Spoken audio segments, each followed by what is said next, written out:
The night Alara Voss cursed Damien Varelli in his own language should have been her last.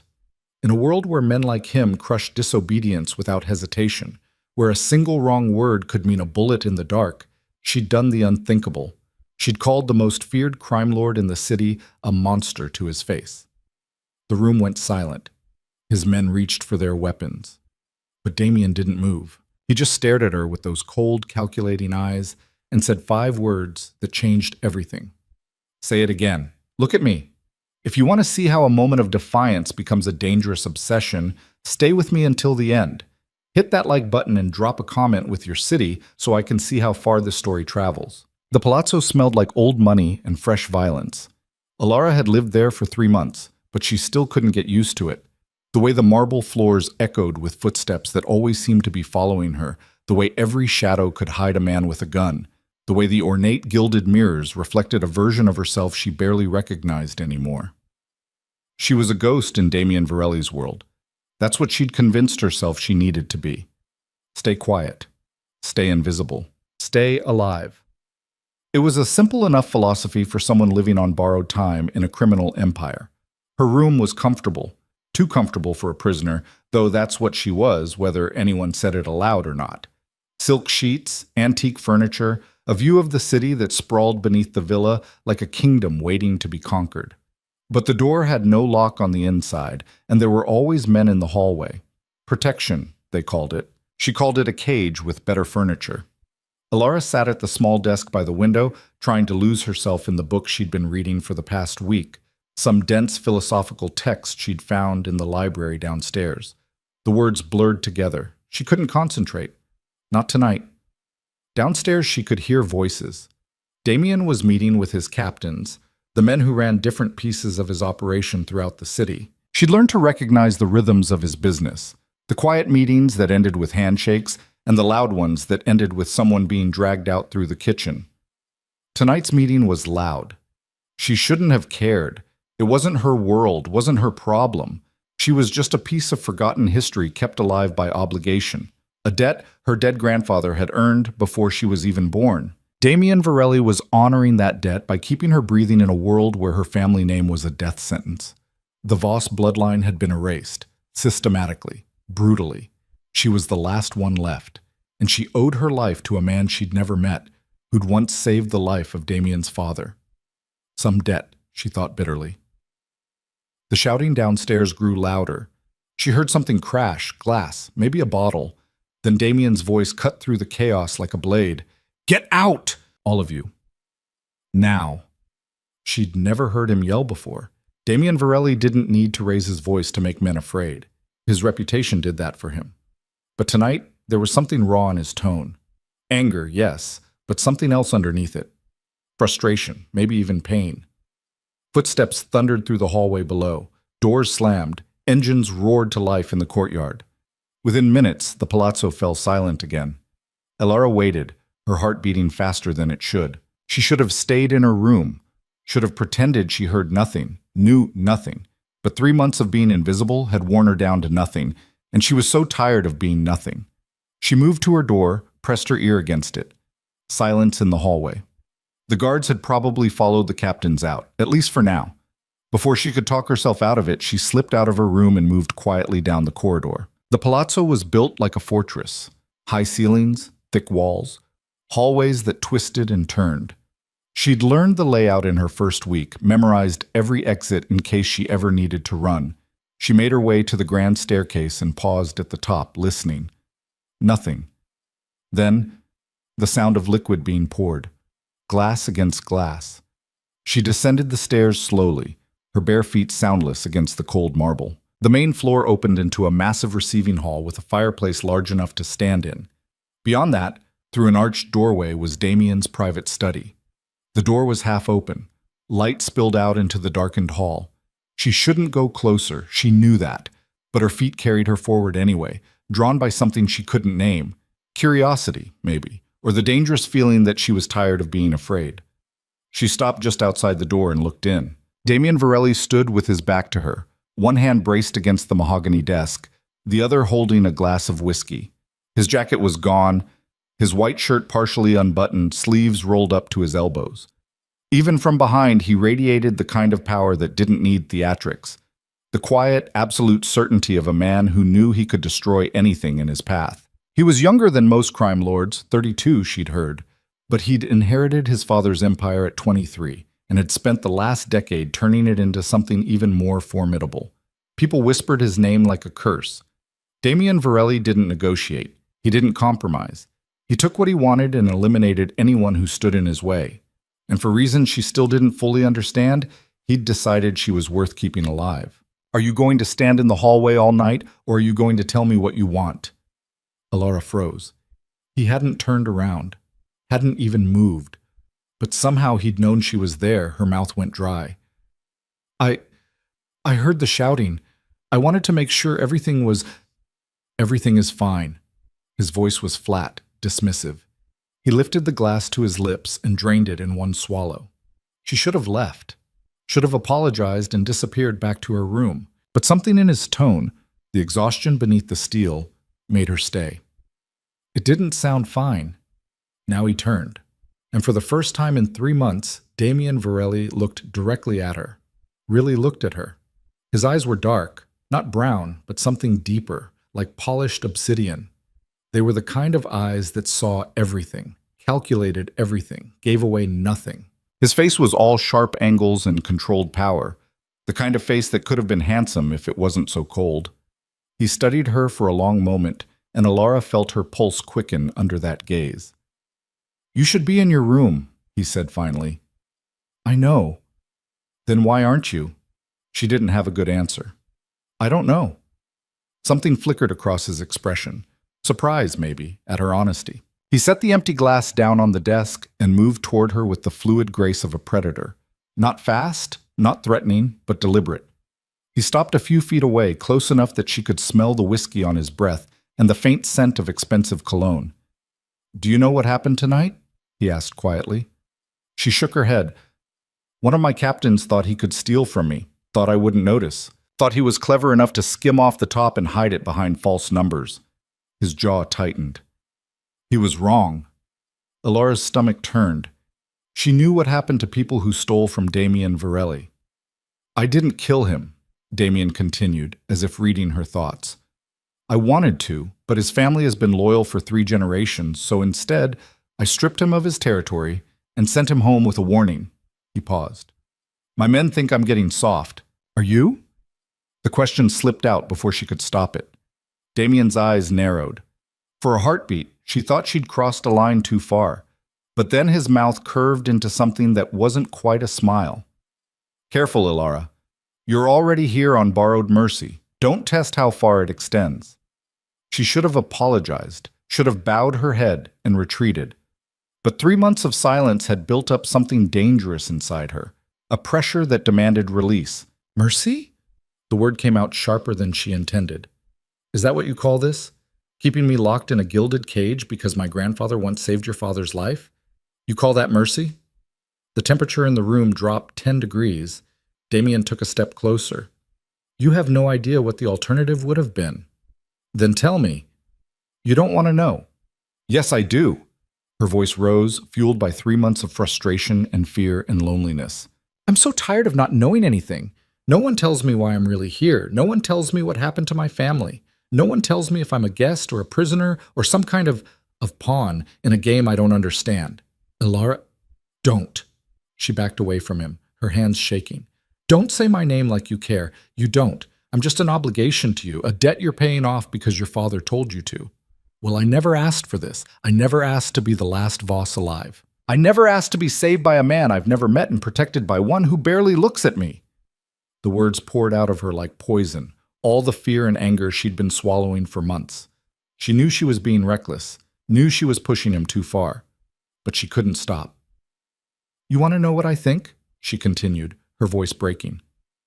"I think you're a monster. I think you've built an empire on blood and fear, and I think the only reason you kept me alive is because you're too proud to break a promise made by a dead man." Silence. The kind of silence that came before violence. Damien stared at her, his expression unreadable. Every instinct screamed at her to run, but her feet stayed rooted to the floor. When he finally spoke, his voice was dangerously quiet. Say that again. Her heart hammered against her ribs. What? Call me a monster again. He moved closer, closing the distance between them until she had to tilt her head back to look at him. But this time, look me in the eye when you do it. She should have apologized, should have begged for forgiveness, but something reckless and self-destructive had taken over. She lifted her chin and met his gaze directly. You're a monster, she whispered, and keeping me here won't change that. For 3 heartbeats, nothing happened. Then Damien reached out and caught her chin between his thumb and forefinger, not painfully, but firmly enough that she couldn't look away. You know nothing about monsters, Ilara Voss, he said softly.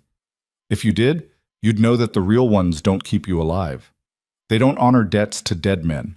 They don't give you silk sheets and protected rooms and the freedom to walk around their home cursing them to their face. His thumb brushed against her jawline, and she felt a shiver run down her spine. You want to know why you're really here? He continued. Because the world you came from doesn't exist anymore. Your family is gone. Your name is a target. Every enemy my father ever made knows exactly who you are and what killing you would mean. The only reason you're breathing is because I've put my reputation, my power, between you and a dozen different groups who would torture you for information about bloodlines and alliances that died before you were even born. He released her chin but didn't step back. So yes, you're an obligation. Yes, you're a debt, but you're alive, and in this world, that's more than most people get. If you want to call me a monster for that, go ahead. But don't pretend you'd be better off without me. Ilara's chest heaved. She felt tears burning behind her eyes, but refused to let them fall. I didn't ask for any of this, she whispered.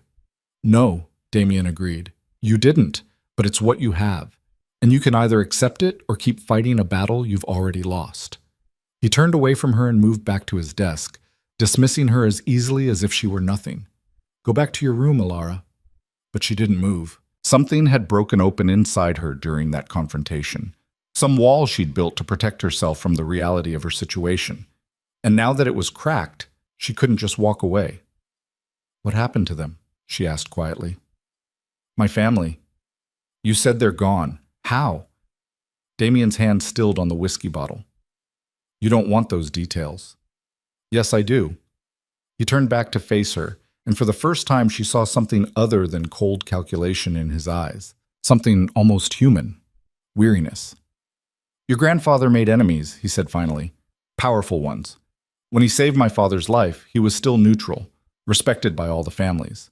But after that, he was seen as allied to us. Our enemies became his enemies. They came for your family one by one over the course of 10 years.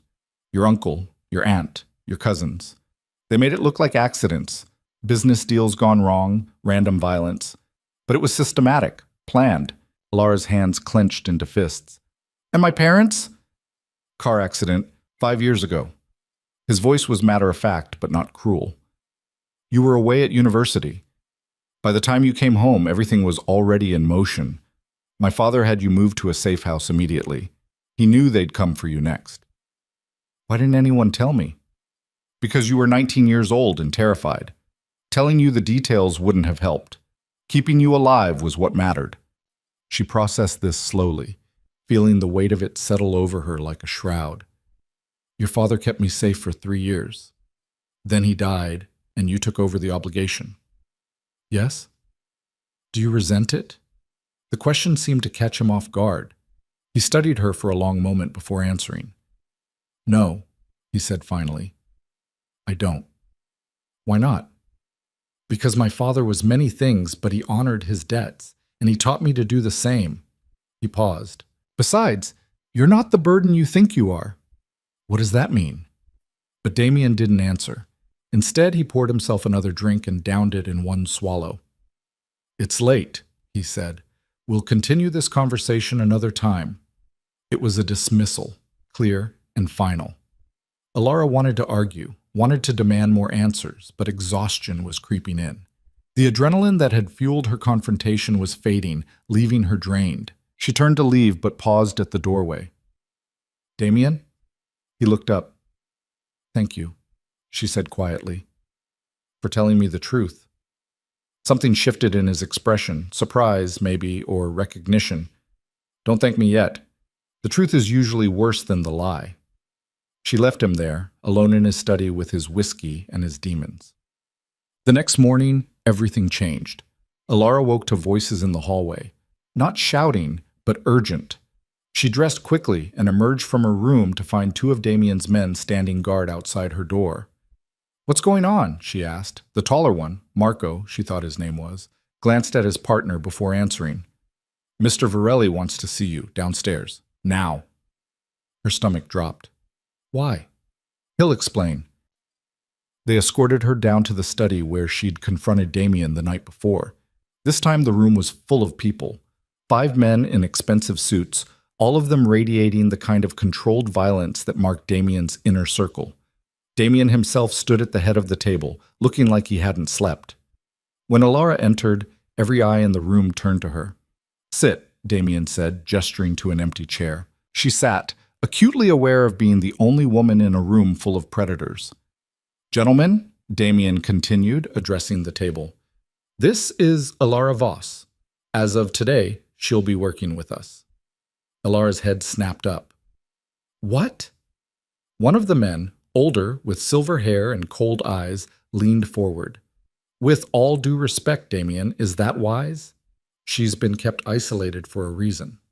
"The situation has changed," Damien replied. "We've received intelligence that the Kozlov family is planning to move against our eastern operations. They're bringing in outside contractors, people who don't speak Italian.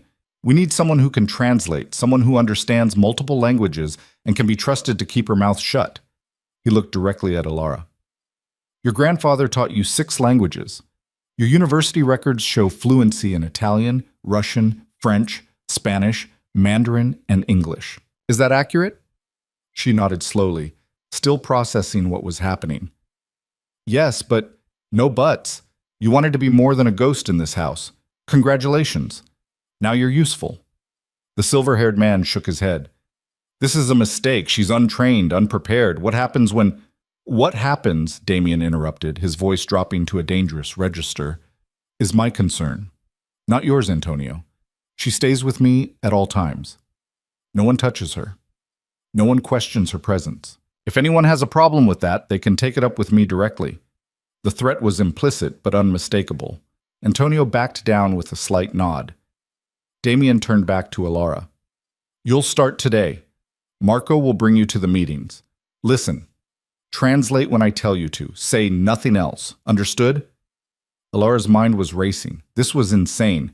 She wasn't qualified for this. She wasn't... But then she remembered last night. Remembered the frustration of being invisible, of being nothing but an obligation.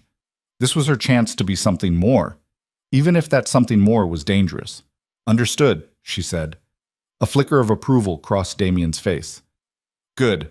We start in 1 hour. Marco, get her appropriate clothing, something professional but unremarkable." As the meeting dispersed, Damien caught her arm. "Alara, a word." The room emptied, leaving them alone. "Last night," he said quietly, "you called me a monster." She met his eyes. "I remember." "Do you still think that?" She considered the question carefully. "I think you do monstrous things, but I also think you just gave me a chance to be more than a prisoner. So maybe you're more complicated than I thought." The corner of his mouth lifted, not quite a smile, but close. "Complicated. I'll take that." He released her arm but didn't step back. They stood close enough that she could see the exhaustion in his eyes, the weight of responsibility that never seemed to leave his shoulders.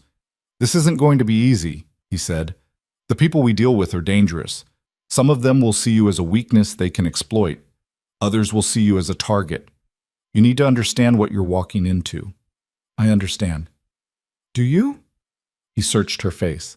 "Because once you step into this world, really step into it, there's no going back to being invisible. You'll see things, hear things, know things that will change you." "I'm already changed," she said softly. "I was changed the moment my family died and I ended up here. At least now I can stop pretending I'm not part of this." Damien studied her for a long moment, and she could see him making calculations, weighing risks and benefits in that strategic mind of his. Finally, he nodded. "All right, but you follow my rules." You do exactly what I tell you, and if I say run, you run. Understood? Understood. Good. He moved past her toward the door, then paused. And Alara, don't make me regret this. I won't. As he left, she realized her hands were shaking, not from fear, but from something else. Anticipation, maybe. Or the strange, dangerous thrill of finally stepping out of the shadows and into the light, even if that light was dark as blood. The first meeting was exactly as terrifying as she'd imagined. Marco had brought her clothing, a simple black dress that was elegant without being flashy, paired with low heels and minimal jewelry. She looked professional, unremarkable, exactly what Damien had requested. The meeting took place in a private room at one of Damien's legitimate businesses, a high-end restaurant in the financial district. The legitimate front made it easier to conduct business without drawing attention. Alara sat slightly behind Damien's right shoulder, a position that marked her as staff rather than participant. There were 6 other people at the table, 3 of Damien's men and 3 representatives from a Russian shipping company that was allegedly involved in moving Kozlov family cargo. The Russians spoke almost no Italian. Damien's men spoke no Russian. That's where Alara came in. She translated smoothly, carefully maintaining a neutral tone even when the conversation turned threatening. Damien was negotiating, or more accurately, delivering an ultimatum. The shipping company could either cut ties with the Kozlov family and accept Damien's protection, or they could continue their current contracts and accept the consequences. The lead Russian, a heavy-set man with a scar across his left cheek, tried to negotiate, tried to play both sides. Damien didn't negotiate. Tell him, Damien said quietly to Alara, that he has 24 hours to make a decision. After that, I'll make it for him. Alara translated. The Russian's face darkened. He said something sharp and fast in Russian, something about Damien being young and arrogant, about not understanding how business really worked. Alara hesitated. Translate, Damien said. Everything. So she did. The room went very still. Damien leaned forward slightly, his eyes locked on the Russian. When he spoke, his voice was soft but carried the weight of absolute certainty. Tell him that I've been running this city since I was 23 years old. Tell him that in that time, I've eliminated 5 rival families, absorbed 3 others, and built an empire that stretches from here to Eastern Europe. Tell him that I understand exactly how business works, and that his current associates learned that lesson too late. Alara translated, her voice steady despite the tension crackling through the room. The Russian stared at Damien for a long moment, then pushed back from the table. He said something short in Russian, something that sounded like a curse, and stood. He's leaving, Alara said quietly to Damien. I know. Damien didn't move, didn't look concerned. Let him. The Russians filed out, leaving Damien's men looking uncertain. Boss, Marco said carefully, if they don't take the deal. They'll take it, Damien interrupted. They just need to feel like they made the decision themselves. He stood, buttoning his jacket. Give them 18 hours, then send the reminder. He glanced at Alara. You did well. It was a small compliment, barely more than acknowledgement, but something warm flickered in her chest anyway. The rest of the day followed a similar pattern, meetings with various associates, suppliers, enforcers. Alara translated everything from Italian to Russian, Russian to French, French to Mandarin. She listened to negotiations, threats, deals being struck and alliances being formed. She watched Damien work, and what she saw fascinated her. He wasn't what she'd expected. Yes, he was ruthless. Yes, he used fear as a weapon, but he was also strategic, controlled, almost elegant in the way he maneuvered through complex political situations. He never raised his voice, never needed to. His reputation did the work for him. But there were moments, brief flashes, where she saw something else, a sharp wit in his responses, a dry humor that caught her off guard, and occasionally, when he thought no one was watching, a weariness that reminded her he was human after all. By the time they returned to the palazzo that evening, Alara was exhausted. Damien walked her to her room, something he'd never done before. You survived your first day, he said. Barely. You did more than barely. You were professional, efficient, exactly what I needed. He paused outside her door. Same thing tomorrow, 8 a.m. Wear something similar. She nodded, suddenly aware of how close he was standing. In the dim hallway light, his features seemed softer somehow, less forbidding. "Can I ask you something?" she said. "You can ask." "I may not answer." "Why did you really bring me into this? It can't just be about translation. You could have hired professionals." Damien was quiet for a moment, considering. "You were right last night, about being invisible, about being nothing but an obligation." His eyes met hers. "I don't like keeping people in cages, Alara, even gilded ones. If you're going to be here, you might as well be useful. And if you're useful, you're valuable. And if you're valuable," he trailed off. "If I'm valuable, what?" she pressed. "Then you're less of a target and more of an asset. People don't kill assets, they protect them." Understanding dawned. "You're trying to keep me safe by making me important." "I'm trying to keep you alive by making you indispensable," he corrected. "There's a difference." He started to walk away, then turned back. "And Alara? Don't trust anyone in this world. Not the people we meet. Not my men." He held her gaze. "Not even me." "Then who do I trust?" "Yourself. It's the only way to survive."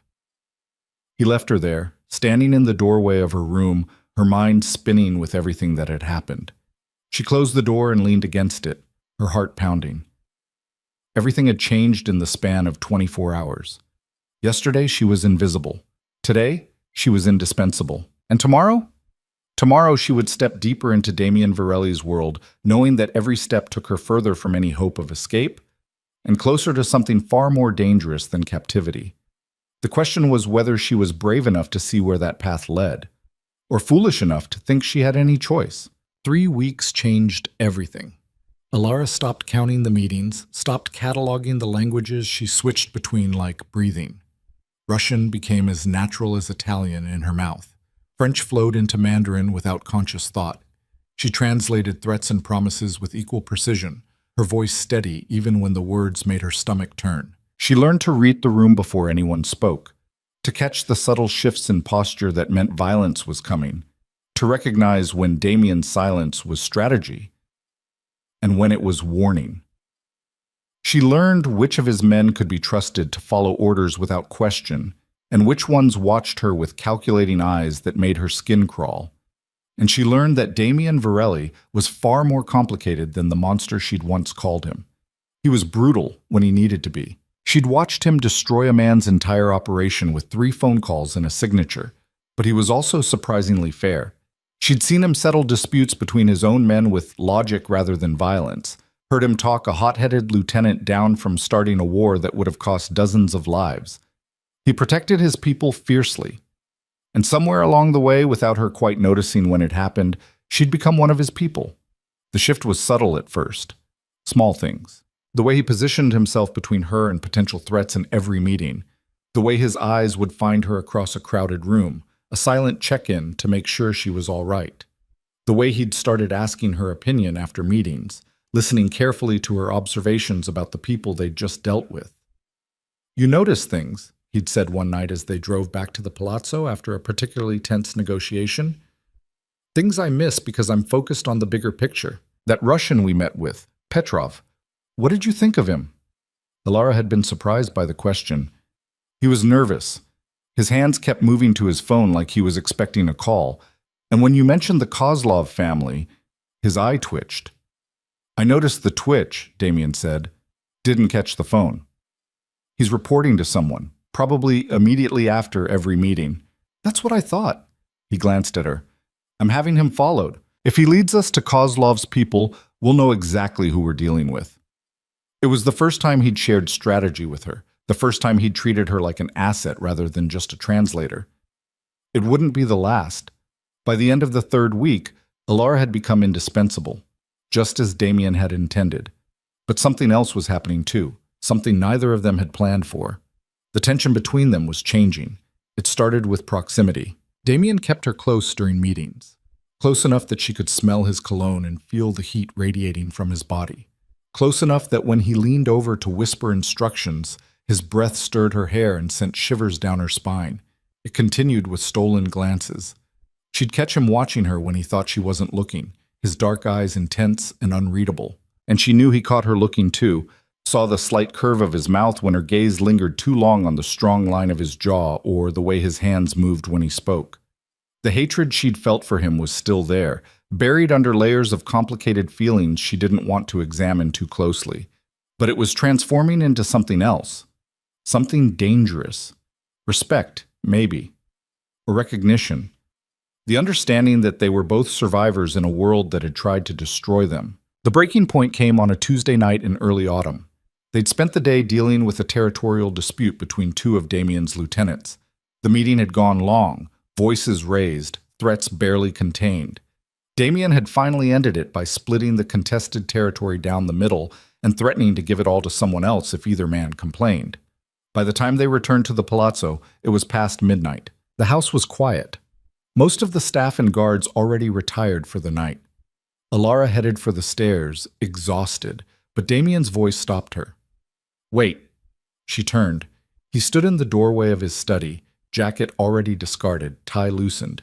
He looked as tired as she felt. "Drink?" he offered. She should have said no. Should have gone to her room and maintained the careful distance they'd been keeping outside of work. But she was tired of distance, tired of pretending. "Yes." His study had become familiar territory over the past weeks. She'd been in here dozens of times for private briefings, for translations of documents, for late-night strategy sessions. But this felt different, more intimate. Damien poured 2 glasses of whiskey and handed her one. Their fingers brushed in the exchange, and she felt that now familiar spark of electricity.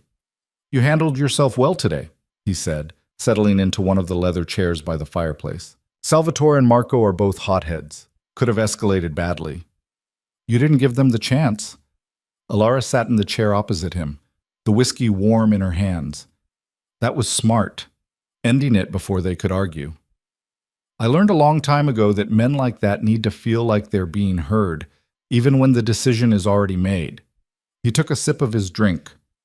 "Let them shout. Let them posture. Then give them something they can live with and make it clear that arguing will only make things worse." "Is that how you've survived this long? Knowing when to let people think they have power?" Something flickered in his expression. "Partially. The rest is making sure everyone knows what happens when they actually try to use that power against me." They sat in comfortable silence for a moment, the fire crackling softly in the hearth. Alara studied Damien over the rim of her glass, seeing him in a different light than the harsh fluorescence of meeting rooms and restaurants.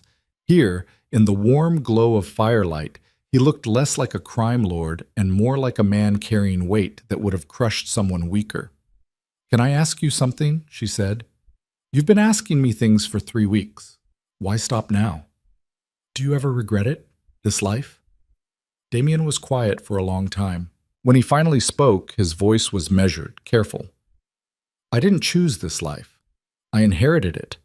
My father built this empire, and when he died, it became mine whether I wanted it or not." He stared into his glass. "Could I have walked away? Maybe.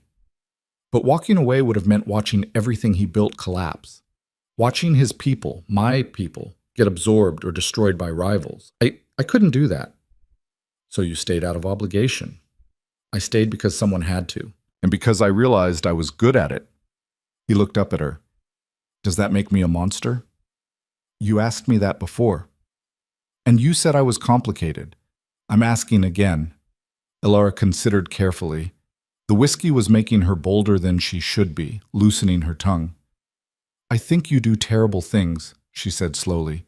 "I think you've hurt people, probably killed people. I think you run an empire built on fear and violence." She paused. "But I also think you're trying to do it with some kind of code, some kind of honor. And I think that's more than most people in your position would bother with." "Honor among thieves?" "Something like that." Damien laughed, a real laugh, not the cold amusement she'd heard him use in meetings.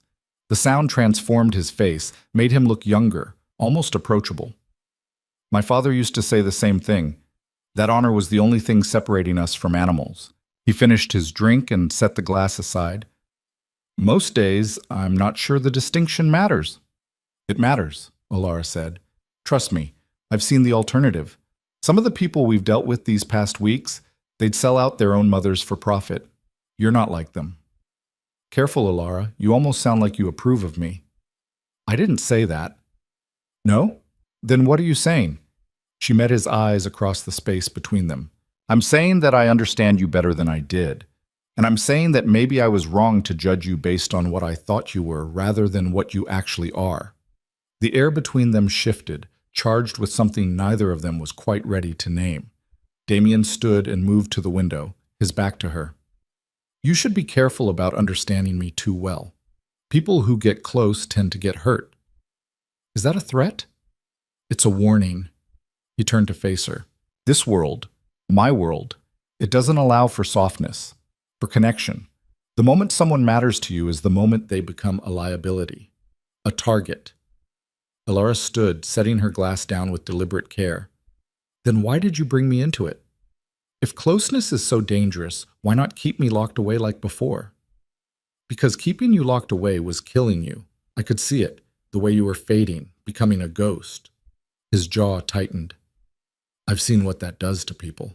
My mother lived that way for 20 years, hidden away for her protection. By the time she died, there was nothing left of the woman my father fell in love with. The revelation hit Alara like a physical blow. Damien never talked about his family, never showed that kind of vulnerability. I didn't know, she said softly. No one does. It's not the kind of thing that helps my reputation. He crossed the room, stopping just in front of her, close enough that she had to tilt her head back to maintain eye contact. But you deserve to know why I made the choice I made. Why I'd rather risk you getting hurt out there than watch you die slowly in here. Alara's heart was racing. She could feel the heat coming off him, could see the conflict in his eyes, the war between what he wanted and what he knew was smart. What if I'm willing to take that risk? She whispered. You don't know what you're saying. Yes, I do. For the first time in 5 years, I actually know exactly what I'm saying. She took a breath. I'm saying that I'm already in danger just by being alive. I'm saying that hiding didn't save my family, and it won't save me.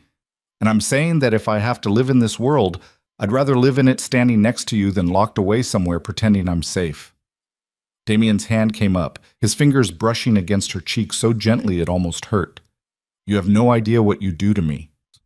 Then tell me. I can't. Why not? Because the moment I do, everything changes, and I'm not sure either of us is ready for that. He stepped back, putting distance between them with visible effort. The loss of his proximity felt like cold water. It's late, he said, his voice rough. You should get some sleep.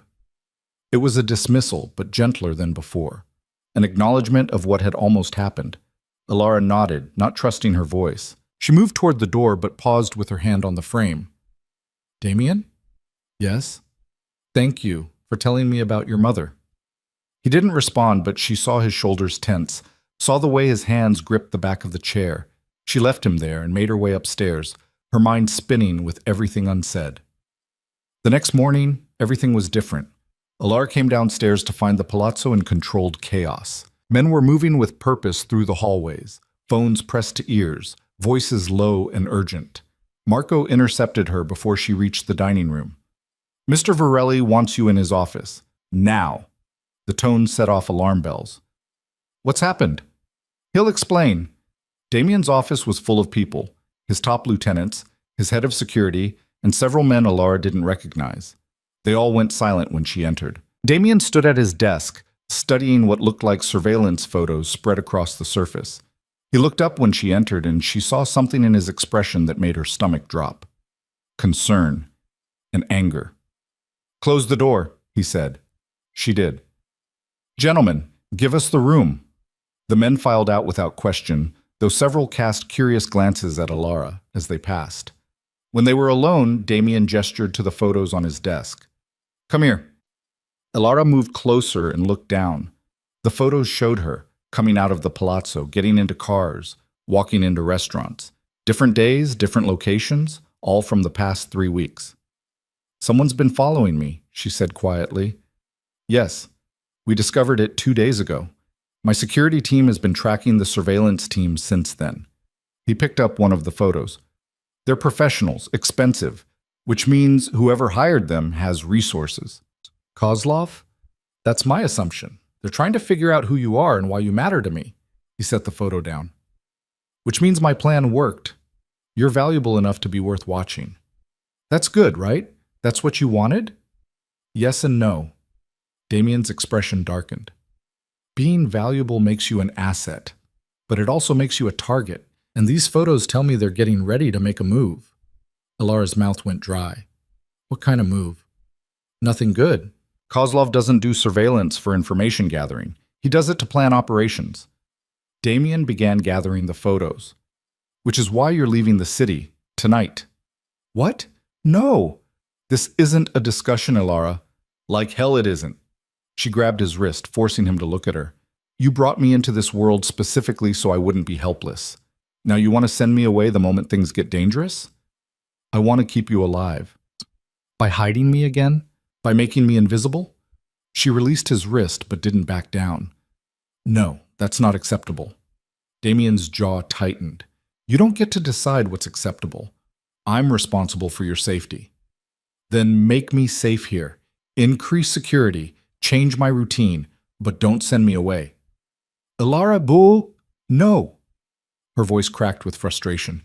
You told me last night that you didn't want to watch me die slowly like your mother did. Well, sending me away to hide in some safe house while you deal with this alone, that's the same thing. That's making me a ghost again. They stared at each other across the desk, both breathing hard. You're being irrational, Damien said finally. I'm being honest. There's a difference. Honest about what? The question hung between them, weighted with everything they'd been dancing around for weeks. Ilara took a breath. Honest about the fact that I don't want to leave, about the fact that despite everything, despite this whole insane situation, I feel more alive now than I have in 5 years. About the fact that walking away from you feels wrong in a way I can't explain, and don't want to examine too closely. Damien went very still. Ilara, you need to be very careful about what you're saying right now. Why? Because it's dangerous? Everything about this is dangerous. At least let it be honest. He moved around his desk with predatory grace, closing the distance between them. You want honest? Fine. Honestly, sending you away is the smartest move I could make. Honestly, keeping you here puts you at risk I'm not sure I can mitigate. And honestly, the only reason I'm even considering it is because the thought of you being somewhere I can't reach you makes me want to burn this entire city down. Her breath caught. Damien, I'm not finished. His voice dropped lower, more intense. Honestly, you've become a distraction I can't afford. You walk into a room and I lose focus. You look at me with those sharp, intelligent eyes, and I forget half of what I was planning to say. You challenge me, question me, refuse to be intimidated by me, and it's the most terrifying and exhilarating thing I've experienced in years. He was close enough now that she could see the conflict warring in his expression, desire and discipline fighting for dominance. So yes, he continued, sending you away is the smart move, the safe move, the move that protects both of us from making a mistake we can't undo. What if I don't want to be protected from that mistake? Then you're even more reckless than I thought. Maybe I am. She lifted her chin. Or maybe I'm just tired of living in fear, of playing it safe, of pretending I don't feel what I feel. And what do you feel? The question was a challenge, a dare. Ilara met it head on. I feel like I'm standing on the edge of something that could either save me or destroy me, and I don't know which. I feel like every conversation we have pulls me deeper into something I don't understand. I feel like when you look at me, you see someone I didn't know I could be. She paused, her heart hammering. And I feel like if you send me away now, I'll regret it for the rest of my life. Damien's control cracked. She saw it happen, saw the moment he stopped fighting what he wanted. His hand came up to cup her face, his thumb tracing her cheekbone. You're going to be the death of me. Is that a yes? That's a terrible idea that I'm apparently going to go along with anyway. His eyes searched hers. But we do this my way. You stay, but you follow my rules without question. You go nowhere without security. You tell me immediately if anything feels wrong. And if I say run, you run. Understood? Understood. Say it. If you say run, I run. He nodded slowly, but didn't release her. They stood there frozen in that moment of decision, the weight of what they were choosing settling over both of them. This changes things, Damien said quietly. You know that, right? I know. People will notice. They'll talk. They'll make assumptions. Let them. Some of those assumptions might be dangerous. I don't care. His mouth curved into something that was almost a smile. You should care. You should be terrified. The fact that you're not tells me you're either incredibly brave or incredibly foolish. Can I be both? This time he did smile, a real, genuine smile that transformed his entire face. Yeah, I think you can. The moment stretched between them, charged with possibility. Alara was acutely aware of his hand still cradling her face, of the warmth of his body so close to hers, of the way his eyes had gone dark with something that made her pulse race. But then he stepped back, breaking the spell. We have work to do, he said, his voice rougher than usual. I need to figure out what Kozlov is planning and how to stop it before it starts. And you need to be prepared for the fact that things are about to get significantly more complicated. Alara nodded, trying to ignore the disappointment of the lost moment. What do you need me to do? For now, stay close. Learn everything you can about Kozlov's organization. We have files in the vault, personnel, operations, financial connections. I want you to go through them and tell me what you see. You want me to do intelligence work? I want you to do what you're good at, noticing things other people miss. You've proven you have a gift for reading between the lines. Let's put it to use. It was work, strategy, business. But underneath it, Alara could feel the current of everything they'd just admitted still running between them. All right, she said. Where do I start? Damien moved to a panel in the wall, pressing a hidden switch that revealed a reinforced door. Inside was a room Alara had never seen, walls lined with filing cabinets and safes, a large table covered with maps and documents. Start here, he said, pulling out several thick folders. These are everything we know about the Kozlov family's operations in the city, personnel files, financial records, known associates. Read through it all, make notes. Tell me what doesn't make sense. Alara took the folders, feeling the weight of them. This is going to take days. Then you'd better get started. She settled at the table and opened the first file.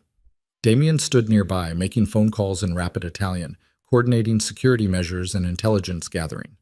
As Alara read, a picture began to emerge. The Kozlov family wasn't just one of Damien's rivals.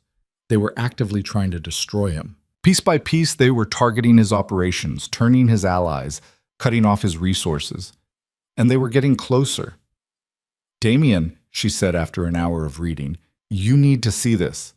He ended his call and came to stand behind her, close enough that she could feel his presence at her back.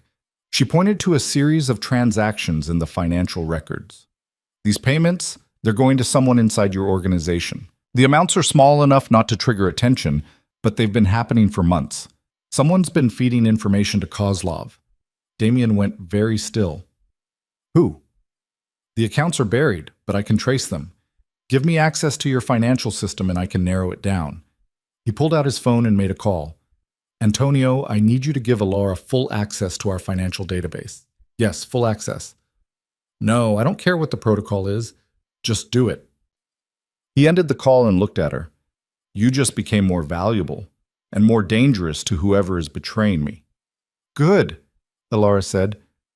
Let them worry. Something fierce and approving flashed in Damien's eyes. You really aren't afraid, are you? I'm terrified, she admitted.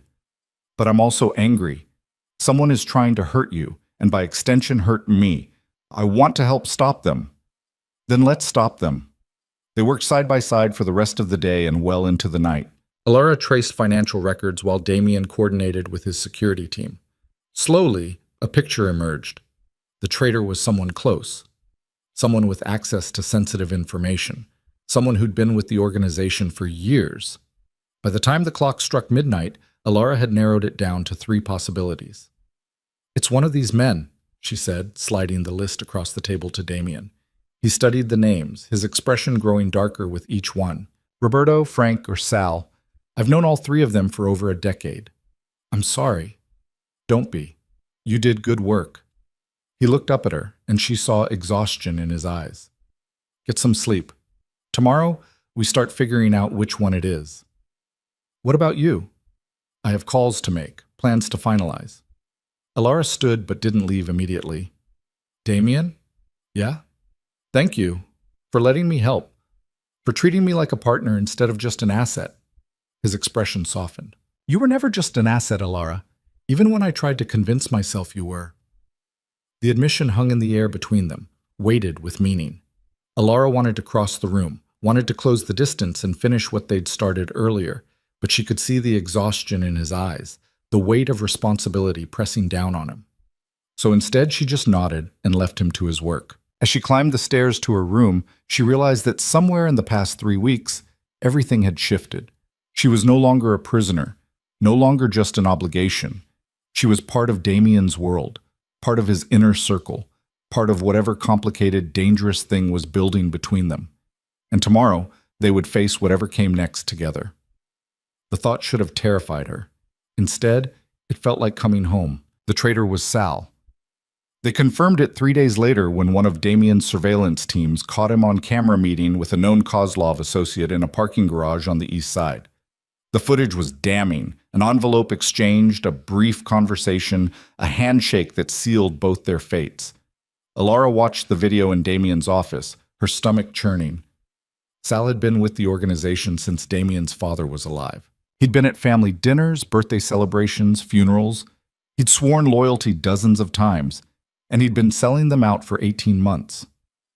How much did they pay him? She asked quietly. Damien stood at the window, his back rigid. Enough. More than loyalty was worth, apparently. His voice was cold, controlled, but Alara could hear the anger underneath, the betrayal. What happens now? Now I make an example. He turned to face her, and the look in his eyes made her blood run cold. This was the side of him she'd only glimpsed before, the ruthless crime lord who'd built an empire on fear. I want you to go to your room. Don't come out until I send for you.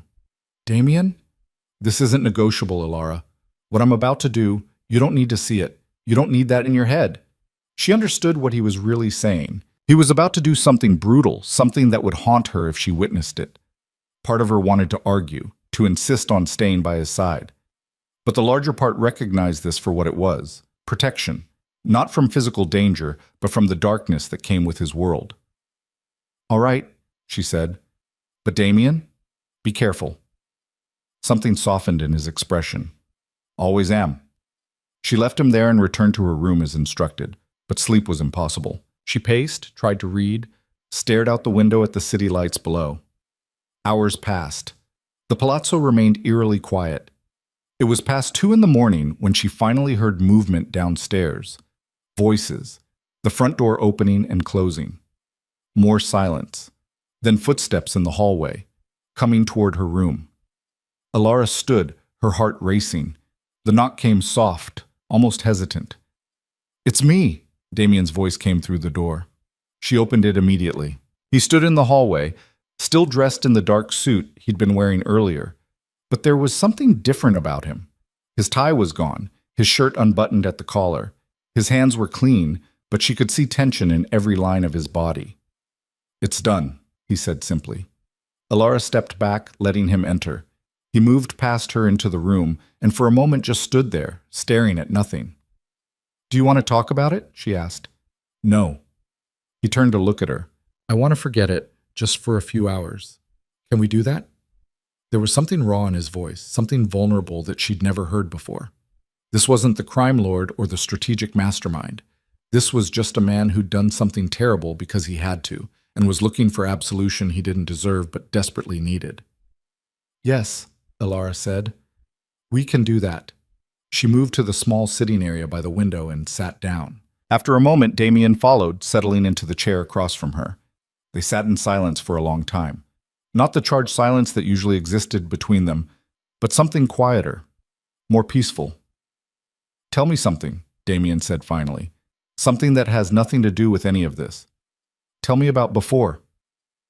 Before? Before your family, before me. When you were just Alara, living a normal life. She considered the question. It felt like reaching back into someone else's memories. I wanted to be a translator. For the UN, maybe, or an embassy. I loved languages, the way each one had its own rhythm, its own logic. I used to think that if people could just understand each other, really understand, maybe there'd be less conflict in the world. Idealistic. Naive, you mean? No, idealistic. There's a difference. He leaned back in his chair. What else? I loved music, piano specifically. My mother used to say I played with too much emotion, that I needed more technical precision. But I never wanted to be technically perfect. I wanted to make people feel something. Do you still play? There's a piano in the library downstairs. Sometimes, late at night, when I can't sleep. She paused. You never said anything, so I assumed you didn't know. I knew. I've listened a few times. You were right. You do play with emotion. It's beautiful. The compliment caught her off guard. Thank you. What would you play? If I asked you to play something right now? Alara studied him carefully. He was deflecting, trying to focus on anything other than what he'd just done. She could push, could force him to talk about it, but maybe he was right. Maybe they both needed a few hours of forgetting. Come with me, she said, standing. They made their way down to the library in silence. The room was dark, except for the moonlight streaming through the tall windows. The grand piano sat in the corner, its polished surface gleaming. Alara sat down at the bench and ran her fingers over the keys. She hadn't played for anyone in years, but tonight felt different. Tonight felt like it mattered.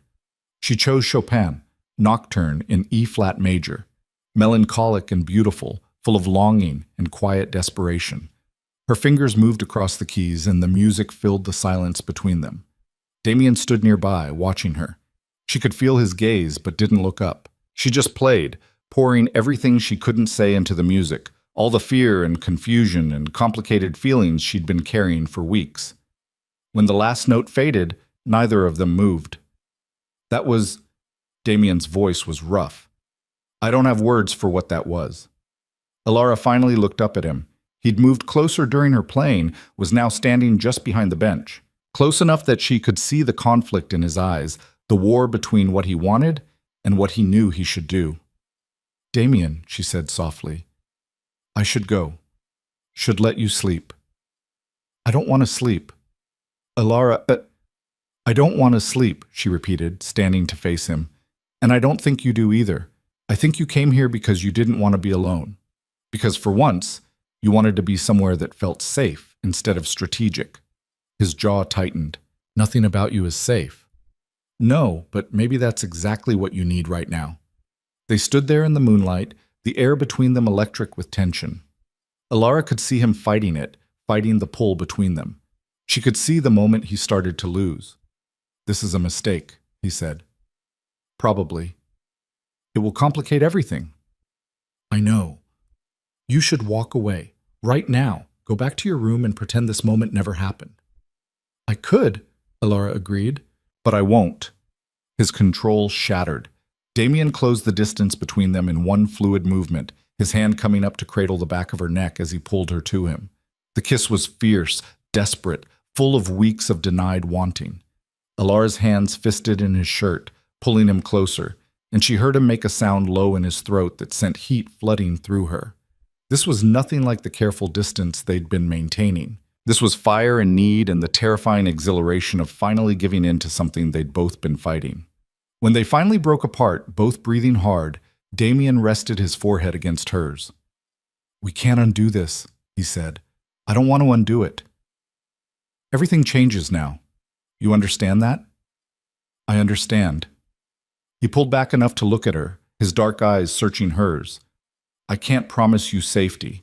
I can't promise you easy. All I can promise is that I will protect you with everything I have, and that what I feel for you, whatever this is, it's real. Alara's heart was racing. That's enough. He kissed her again, slower this time, more deliberate, like he was memorizing the taste of her, the feel of her in his arms. When he finally stepped back, there was something different in his expression, something settled, like a decision made. Come with me, he said, taking her hand. Where? Somewhere no one can find us, just for tonight. Tomorrow we go back to the real world, back to the danger and the strategy and everything else. But tonight I want you somewhere safe. They left the palazzo through a private exit Alara hadn't known existed. A car was waiting, one of the unmarked vehicles Damien used when he didn't want to be recognized. He drove himself. No guards, no security detail. "Where are we going?"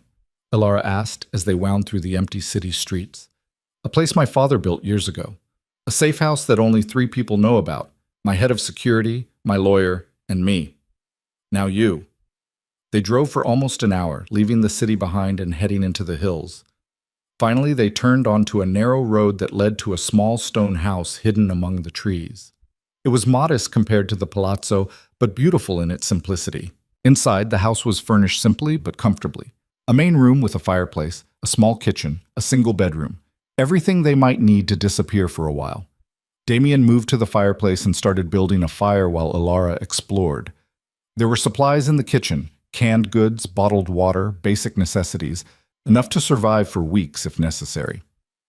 "My father used to come here when things got too complicated," Damien said as the fire caught. He called it his thinking place, somewhere to clear his head away from all the noise. "Did you come here with him?" "Once. I was 17. He'd just made a deal that could have either saved the organization or destroyed it, and he needed to decide if it was worth the risk." Damien sat on the couch, staring into the flames. "We stayed for 3 days. Didn't talk much. Just existed in the quiet." Elara sat beside him, close enough that their shoulders touched. What did he decide? To take the risk. It paid off. That decision is part of what built what we have now. "Do you miss him?" "Every day. He was a hard man, sometimes cruel, but he was also brilliant and surprisingly kind when it mattered. He taught me everything I know about this world." Damien looked at her. "He would have liked you. Would have appreciated the way you don't back down, even when you probably should." "I'll take that as a compliment." "It is." He reached for her hand, threading their fingers together. "Elara, I need you to understand something. What happened tonight with Sal, that's part of who I am, part of what I do. I won't apologize for it, and I won't lie and say it won't happen again." "I know." "Do you? Because I need you to really understand. I'm not a good man pretending to be bad. I'm a bad man who occasionally does the right thing, and being with me means accepting that darkness." Elara turned to face him fully. "I've spent the last month watching you work. I've seen the decisions you make, the way you handle power. Yes, you're ruthless. Yes, you do terrible things, but you also protect your people fiercely. You honor your commitments. You have a code, even if it's not one most people would understand." She squeezed his hand. "I'm not asking you to be someone you're not. I'm choosing you exactly as you are." Something shifted in Damien's expression. Relief, maybe, or gratitude. He pulled her closer, and she went willingly, settling against his chest as they stared into the fire together. "Tell me something," she said after a while. "Something no one else knows." Damien was quiet for so long she thought he wouldn't answer. Then, softly, "I never wanted this life. When my father died, part of me wanted to walk away, to disappear and let someone else carry the weight. But I couldn't do that to the people who depended on me. So I stayed and I built walls around myself so high that no one could see how much I hated it sometimes. And now? Now those walls are crumbling. Because of you." He pressed a kiss to the top of her head. "You terrify me, Elara Voss. You make me want things I thought I'd given up on. You make me hope. And hope is the most dangerous thing a man in my position can have." Elara tilted her head back to look at him. "Why is it dangerous?" "Because hope makes you vulnerable, makes you care about something more than survival. And when you care, you give your enemies leverage." His hand came up to cup her face. "But I can't seem to stop myself where you're concerned." She kissed him then, slow and deep, trying to show him without words that she understood, that she was just as terrified and just as unable to stop this thing building between them. When they finally broke apart, Damien stood and pulled her to her feet. "Stay with me tonight," he said. Not a command, but a request. "Not," he hesitated. "I'm not asking for anything you're not ready to give. I just don't want to be alone, and I don't want you to be alone either." Elara nodded. "Okay." They moved to the bedroom, and Damien found some clothes in the closet, old shirts and sweatpants his father must have left. Elara changed into one of the oversized shirts while Damien stripped down to his undershirt and pants. They lay in the bed together, and Elara settled against his chest, listening to the steady rhythm of his heartbeat. His arms came around her, holding her close but not confining, protective without being possessive. "Thank you," he said quietly. "For what?" "For not running. For choosing to stay even when staying means walking into darkness with me." "We all have darkness, Damien. Yours is just more visible than most people's." She pressed her palm over his heart. "But I see the light too. I see the man who keeps his promises, who protects the people he cares about, who's carrying weight that would crush someone weaker." His arms tightened around her. "Sleep, Alara. We'll deal with everything else tomorrow." But sleep didn't come easily. They lay there in the quiet, both acutely aware of the line they'd just crossed and what it meant for everything that came after. Somewhere in the early hours of morning, Alara finally drifted off with Damien's heartbeat steady beneath her ear and his arms secure around her. For the first time in 5 years, she felt safe. When Alara woke, sunlight was streaming through the windows and Damien was gone. For a moment, panic seized her, the irrational fear that she'd imagined everything, that she'd wake up alone in her room at the palazzo with nothing changed. But then she heard movement in the other room, smelled coffee brewing. She found him in the kitchen, dressed in the same clothes from the night before, 2 mugs of coffee already poured. He looked up when she entered, and something warm flickered in his eyes. "Morning," he said. "Morning." She accepted the coffee he offered. "How long have you been up?" "A few hours. I had some calls to make, things to arrange." He leaned against the counter. "We need to head back soon, but I wanted to let you sleep." The real world was calling them back. The brief sanctuary was ending. "What happens when we return?" Alara asked. "Kozlov will have heard about Sal by now. He'll know we found the leak, which means he'll accelerate whatever he's planning. Things are going to move fast." Damien set down his mug. "I need you to promise me something." "What?" "If things go wrong, if the situation becomes too dangerous, you'll let me send you away. Not permanently," he added quickly when he saw her expression. "Just until I can neutralize the threat. I need to know you'll put survival over pride." Alara wanted to argue, but she could see the genuine concern in his eyes. This wasn't about control or possession. This was about protecting someone he cared about. "I promise," she said. "But you have to promise me something too." "What?" "That you won't make that decision lightly. That you'll only send me away if there's truly no other option." She stepped closer to him. "I meant what I said last night. I'm choosing this. Choosing you. Don't take that choice away from me unless you absolutely have to." Damien pulled her into his arms, holding her close. "I promise." They stood like that for a long moment, both knowing that when they walked out that door, everything would be different. The brief peace they'd found here would give way to the storm waiting for them in the city. But for now they had this moment of quiet before the chaos. Finally, Damien pulled back. "We should go. My security team is probably losing their minds wondering where I am." The drive back to the city felt shorter than the drive out. As the skyline came into view, Alara felt the weight of reality settling back over her shoulders. "What do we tell people?" she asked. "About us?" "The truth. That you're under my protection, and that anyone who has a problem with that can take it up with me directly." He glanced at her. "Unless you'd prefer to keep it private?" "No, I'm tired of hiding." She met his eyes. "Let them see." A slow smile spread across Damien's face. "All right then, let them see." They arrived at the palazzo to find organized chaos. Damien's security team had the entire property on high alert. Marco met them at the door, his expression tight with concern. "Boss, we've got a situation. Kozlov's people hit one of our warehouses on the south side 2 hours ago, burned it to the ground. No casualties, but they left a message." Damien's expression went cold. "What message?" Marco handed him a phone with a photo on the screen. Alara looked over Damien's shoulder and felt her blood run cold. The warehouse wall, spray-painted in Russian. "You took something of mine. I'll take something of yours." "He's coming for me," Alara said quietly. "No," Damien said, his voice hard as steel. "He's coming for all of us, but he's not going to get what he wants." He handed the phone back to Marco. "Double security on all our properties. I want eyes on every Kozlov operation in the city, and I want a meeting with our allies, everyone who owes us favors or wants Kozlov gone. Set it up for tonight." "Yes, sir." As Marco left to execute the orders, Damien turned to Alara. I need you to do something for me. Anything. I need you to compile everything we know about Kozlov's operations. Every detail, every weakness, every connection. We're going to hit him before he can hit us, but I need to know exactly where to strike. I'll get started now. But Damien caught her hand before she could leave. Alara, what I said in the car about letting people see, that offer still stands. But if you've changed your mind, I haven't. She squeezed his hand. I'm with you, whatever comes next. He pulled her close and kissed her, fierce and possessive, right there in the hallway where anyone could see. When he pulled back, his eyes were blazing. Then let's go to war. The rest of the day passed in a blur of preparation. Alara worked in Damien's vault, pulling together intelligence on every aspect of Kozlov's empire.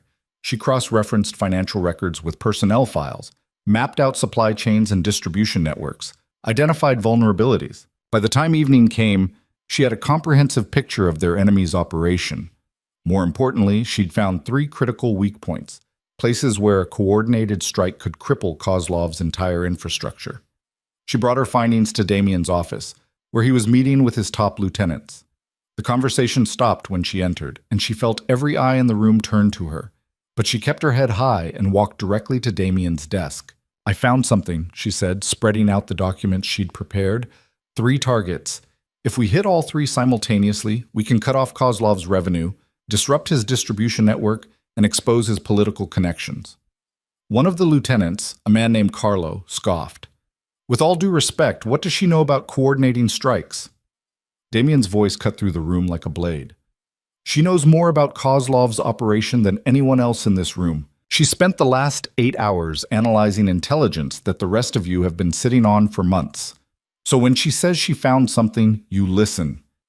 Carlo backed down immediately, but Alara could see the resentment in his eyes. Damien studied the documents carefully. These are good targets, smart thinking. He looked up at his men. Carlo, you take the shipping operation. Marco, the distribution center. Antonio, the political connections. I want proof of Kozlov's bribes delivered to the right people by morning. And you, boss? Marco asked. I'm going to have a conversation with Kozlov himself. It's time to end this. The room went silent. Everyone knew what that meant. Sir, Antonio said carefully, going after Kozlov directly is risky. He'll be heavily guarded. I'm counting on it. Damien's smile was cold. I want him to see me coming. I want him to know exactly who's destroying everything he's built. As the men filed out to prepare, Alara stayed behind. You're really going to confront him directly? She asked. Yes, it's the only way to end this decisively. Kozlov respects power and fear. I need to show him both. Let me come with you. Absolutely not. Damien, no. His voice was firm. This is going to be dangerous, possibly violent. I need you here where you're safe. You said we'd make decisions together. And I'm making this one. You stay here. Alara wanted to argue, but she could see the determination in his eyes, and underneath it, the fear. He was protecting her the only way he knew how. Fine, she said. But you come back. That's non-negotiable. Damien crossed the room and pulled her into his arms. I'll come back. I promise. He kissed her, and Alara tried to memorize everything about the moment. The way he held her, the taste of him, the feeling of being completely safe even in the middle of a war. When he pulled away, his expression had shifted back to the cold calculation of the crime lord. Marco will stay with you. Don't leave the palazzo. Don't go near any windows. If anything happens, if you hear anything that sounds wrong, you go to the panic room. Understood? Understood. Damien left with 6 of his best men, armed and ready for war. Alara watched from the study as the cars disappeared down the drive, her heart in her throat. All she could do now was wait, and pray that the man she'd chosen to stand beside was as invincible as everyone believed him to be. The waiting was agony. Alara paced the study, checking her phone every few minutes, even though she knew Damien wouldn't call until it was over. Marco stood by the door, silent and watchful, his hand never far from the weapon at his hip. An hour passed, then 2. Reports came in through Marco's radio. brief, coded updates that meant nothing to Alara but seemed to satisfy him. The strikes on Kozlov's operations were proceeding as planned. Carlo had secured the shipping facility. Antonio was making progress on exposing the political connections. But there was no word from Damien. "How long does a conversation usually take?" Alara asked, unable to keep the anxiety from her voice. Marco's expression remained neutral. "Depends on how the conversation goes." "That's not reassuring." "It's not meant to be. The boss knows what he's doing." Alara wanted to believe that, but she'd spent enough time in Damien's world now to know that even the best plans could go wrong, that even the most powerful men could bleed. Another 30 minutes crawled by. Alara was contemplating breaking her promise and demanding Marco take her to wherever Damien had gone when the radio crackled to life. "Marco, we have a problem." The voice was tight with urgency. "Kozlov's men hit the east gate. They're trying to breach the palazzo." Marco's weapon was in his hand before the transmission ended. "How many?" "At least a dozen. Maybe more. They came prepared." Alara's blood went cold. "They're coming for me." "Not if I can help it." Marco moved to the window, staying to the side as he looked out. "Miss Voss, I need you to go to the panic room. Now." "What about Damien? Does he know?" "He will, but right now my job is keeping you safe. Move." The sound of gunfire erupted from somewhere below. Close. Too close. Marco grabbed her arm and pulled her into the hallway. They moved quickly toward the back of the house, where a hidden door led to a reinforced room built into the foundation. Alara had seen it once during a security briefing. Steel walls, independent air supply, enough provisions to last a week. They were 10 feet from the door when it happened. An explosion rocked the palazzo, throwing them both to the ground. Alara's ears rang, her vision blurred. She felt Marco pulling her up, shouting something she couldn't hear over the ringing in her head. Then men poured into the hallway. Not Damien's men. These wore dark tactical gear, their faces covered. One of them raised a weapon toward Marco. "Down!" Marco shoved Alara behind him and returned fire. The hallway erupted in chaos, gunshots, shouting, the acrid smell of cordite. Alara scrambled backward, trying to get to the panic room, but more men appeared, cutting off her escape. One of them grabbed her arm, yanking her to her feet. She fought. Everything Damien's security team had taught her over the past weeks came flooding back. Where to strike, how to break a hold, how to create enough chaos to escape. She drove her elbow into the man's ribs, stomped on his instep, twisted away from his grip. But there were too many of them. A hand clamped over her mouth from behind. An arm locked around her waist, lifting her off her feet. She kicked and struggled, but the grip was iron. "We got her," someone shouted in Russian. "Fall back!" Through the chaos, Alara saw Marco on the ground, blood spreading across his shoulder. Their eyes met for one terrible moment, and she saw the fury and failure in his expression. Then she was being carried down the hallway, down the stairs, out into the night air, where vehicles waited with engines running. They threw her into the back of a van. The door slammed shut, plunging her into darkness. The vehicle lurched forward, tires squealing. Alara's mind raced. She was in a moving vehicle with at least 3 armed men. No weapon. No way to call for help. Her phone had been in the study, left behind in the chaos. Think. She needed to think like Damien had taught her. Stay calm, assess the situation, look for opportunities. The van drove for maybe 20 minutes before stopping. The doors opened, and rough hands pulled her out. They were in some kind of industrial district, warehouses and empty lots, the kind of place where screams wouldn't carry. They dragged her into a building that smelled of oil and rust. The main floor was empty except for a few chairs and a table. Upstairs, she could see offices with broken windows. And standing in the center of the space, waiting for her, was a man she'd only seen in photographs. Viktor Kozlov. He was older than she'd expected, maybe 60, with silver hair and the kind of face that had once been handsome but had been hardened by decades of violence. His eyes were cold, calculating, the eyes of a man who'd done terrible things and felt no remorse. "Miss Voss," he said in accented English, "please sit." The men forced her into one of the chairs. Kozlov pulled another chair around to face her, sitting with casual ease like they were old friends having coffee. "Do you know why you're here?" he asked. Alara's heart was hammering, but she kept her voice steady. Because you want to hurt Damien. Partially, but there's more to it than that. Kozlov leaned back. You see, I've been watching Damien Varelli for years, waiting for him to show weakness, waiting for him to care about something more than power. And then you appeared, a girl from nowhere, suddenly at his side at every meeting, protected more heavily than his own mother was. He smiled, and it was the coldest thing Alara had ever seen. I knew immediately that you were the weakness I'd been waiting for. So I asked myself, who is this girl? Why does she matter so much? And then I discover something very interesting. He pulled out a folder from inside his jacket. Your grandfather saved Damien's father's life 30 years ago. A debt of honor. How noble. Kozlov opened the folder, spreading photographs across the table. They were old, faded. Pictures of her grandfather with various men, including Damien's father. But there were other pictures too, recent ones. Pictures of Alara with Damien, and one from just last night, the two of them entering the safe house in the hills. You've become more than just a debt, haven't you? Kozlov said. You've become something he values, something he would sacrifice for. If you think he'll trade his empire for me, you don't know him at all. Oh, I don't expect him to trade anything. I expect him to come for you, to bring his best men, his weapons, all his fury. Kozlov's smile widened. And when he does, when he's focused entirely on getting you back, he'll leave himself exposed. That's when I'll take everything he has. Understanding dawned like ice water in her veins. She wasn't the target. She was the bait. He's too smart for that, Alara said. He'll see through it. Perhaps. But he'll come anyway. Because that's what men do when they care about something. They make stupid, emotional decisions. Kozlov stood. You should be comfortable. We may be here for a while. He walked away, leaving her under guard. Alara tested the zip ties binding her wrists behind the chair. Tight, professional.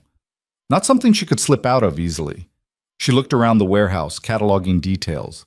2 guards in the immediate area, both armed. At least 4 more scattered around the perimeter. Kozlov had gone upstairs to one of the offices where she could see him making phone calls. This was bad. Worse than bad. But she wasn't helpless.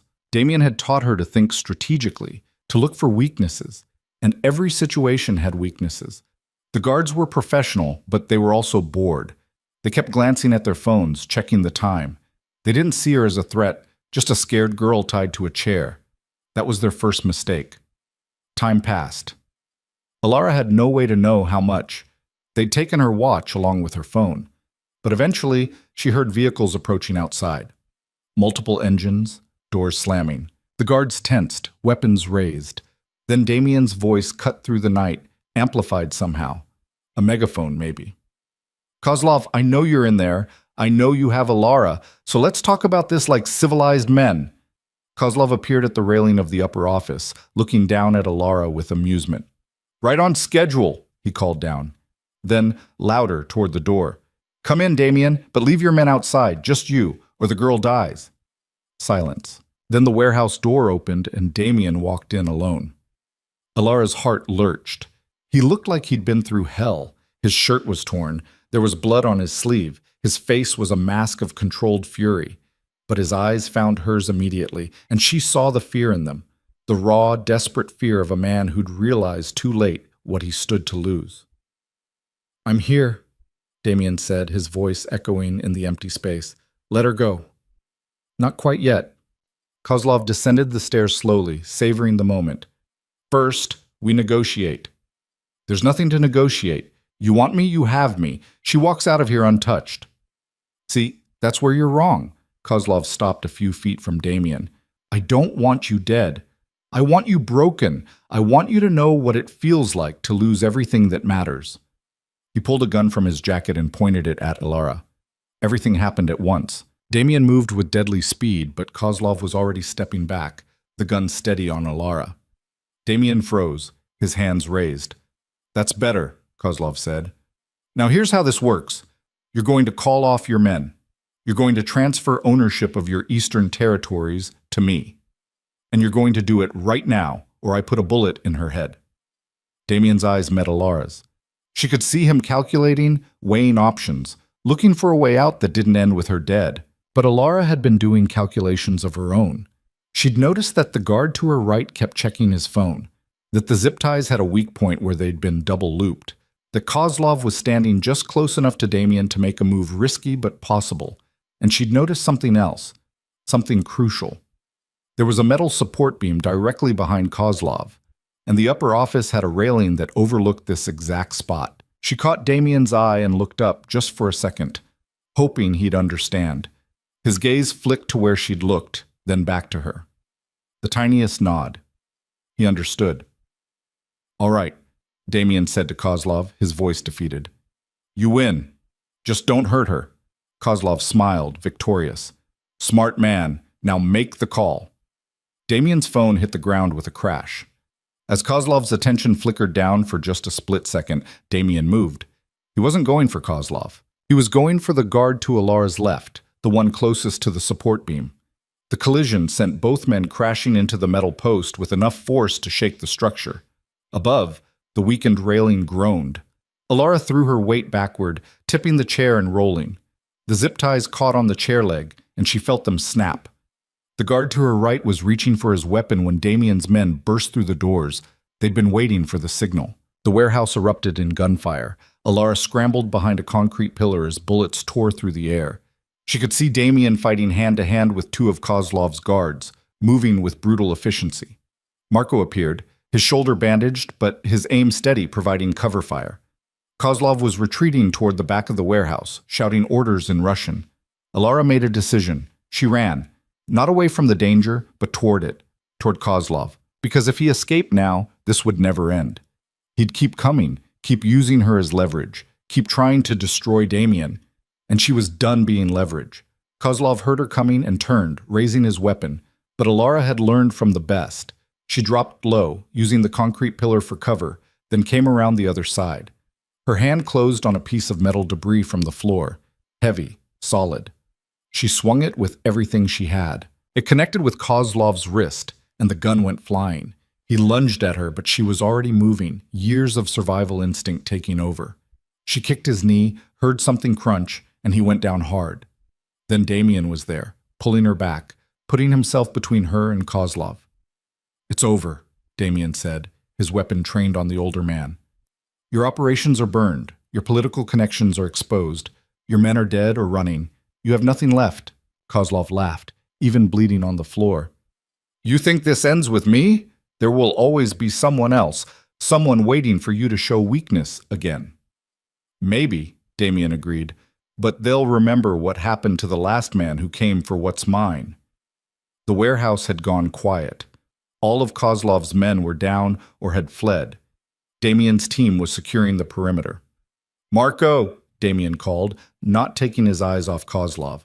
"Call the authorities. Anonymous tip about illegal weapons in this location. Let them find Kozlov here with enough evidence to put him away for life."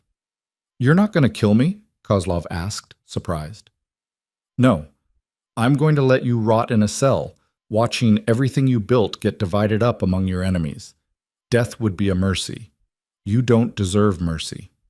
As Marco made the call and other men moved to secure Kozlov, Damien finally turned to Alara. His hands were shaking as he reached for her, checking her for injuries. "Are you hurt? Did they—" "I'm fine," she managed. "Damien, I'm fine." He pulled her against him so hard she could barely breathe, his face buried in her hair. She could feel him trembling, the iron control finally cracking. "I thought I'd lost you," he said roughly. "When I got the call that they'd breached the palazzo, that they'd taken you—" "I'm okay. I'm right here." "You ran at him. You ran at an armed man instead of staying safe." "He was going to escape. I couldn't let that happen." Damien pulled back enough to look at her, and there was something fierce and terrified in his expression. "Don't ever do that again. Don't ever risk yourself like that. You ran into a warehouse full of armed men for me. That's different." "How?" "Because I can't lose you." The words burst out of him, raw and desperate. "I can't, Alara. I've lost too many people. I've watched this world take everything I cared about. I can't watch it take you too." Alara reached up, cupping his face in her hands. "You're not going to lose me. I'm right here, and I'm not going anywhere." He kissed her then, hard and desperate and full of everything they'd both been holding back. When they finally broke apart, sirens were approaching in the distance. "We need to go," Marco said quietly. "Now." They left before the police arrived, taking a different route than Kozlov's men had used. By the time authorities swarmed the warehouse, Damien's team was long gone, leaving only an anonymous tip and a crime lord caught red-handed with enough illegal weapons to guarantee a life sentence. Back at the palazzo, the damage from the breach was extensive but contained. The east gate had been destroyed, several windows shattered, but the structure itself was sound. Repairs would take weeks, but it could have been so much worse. Alara sat in Damien's study while a doctor examined her wrists where the zip ties had cut into her skin. Damien paced nearby, unable to sit still, his energy still crackling with the aftermath of violence and fear. "You should rest," the doctor said, finishing the bandages. "Both of you. You've been through significant trauma." But after he left, neither of them moved toward rest. "I need to call a meeting," Damien said. "The families will want answers. We'll want to know why Kozlov targeted us, what it means for the power balance." "That can wait until morning," Alara said. "There's damage to assess, security to rebuild." "Damien."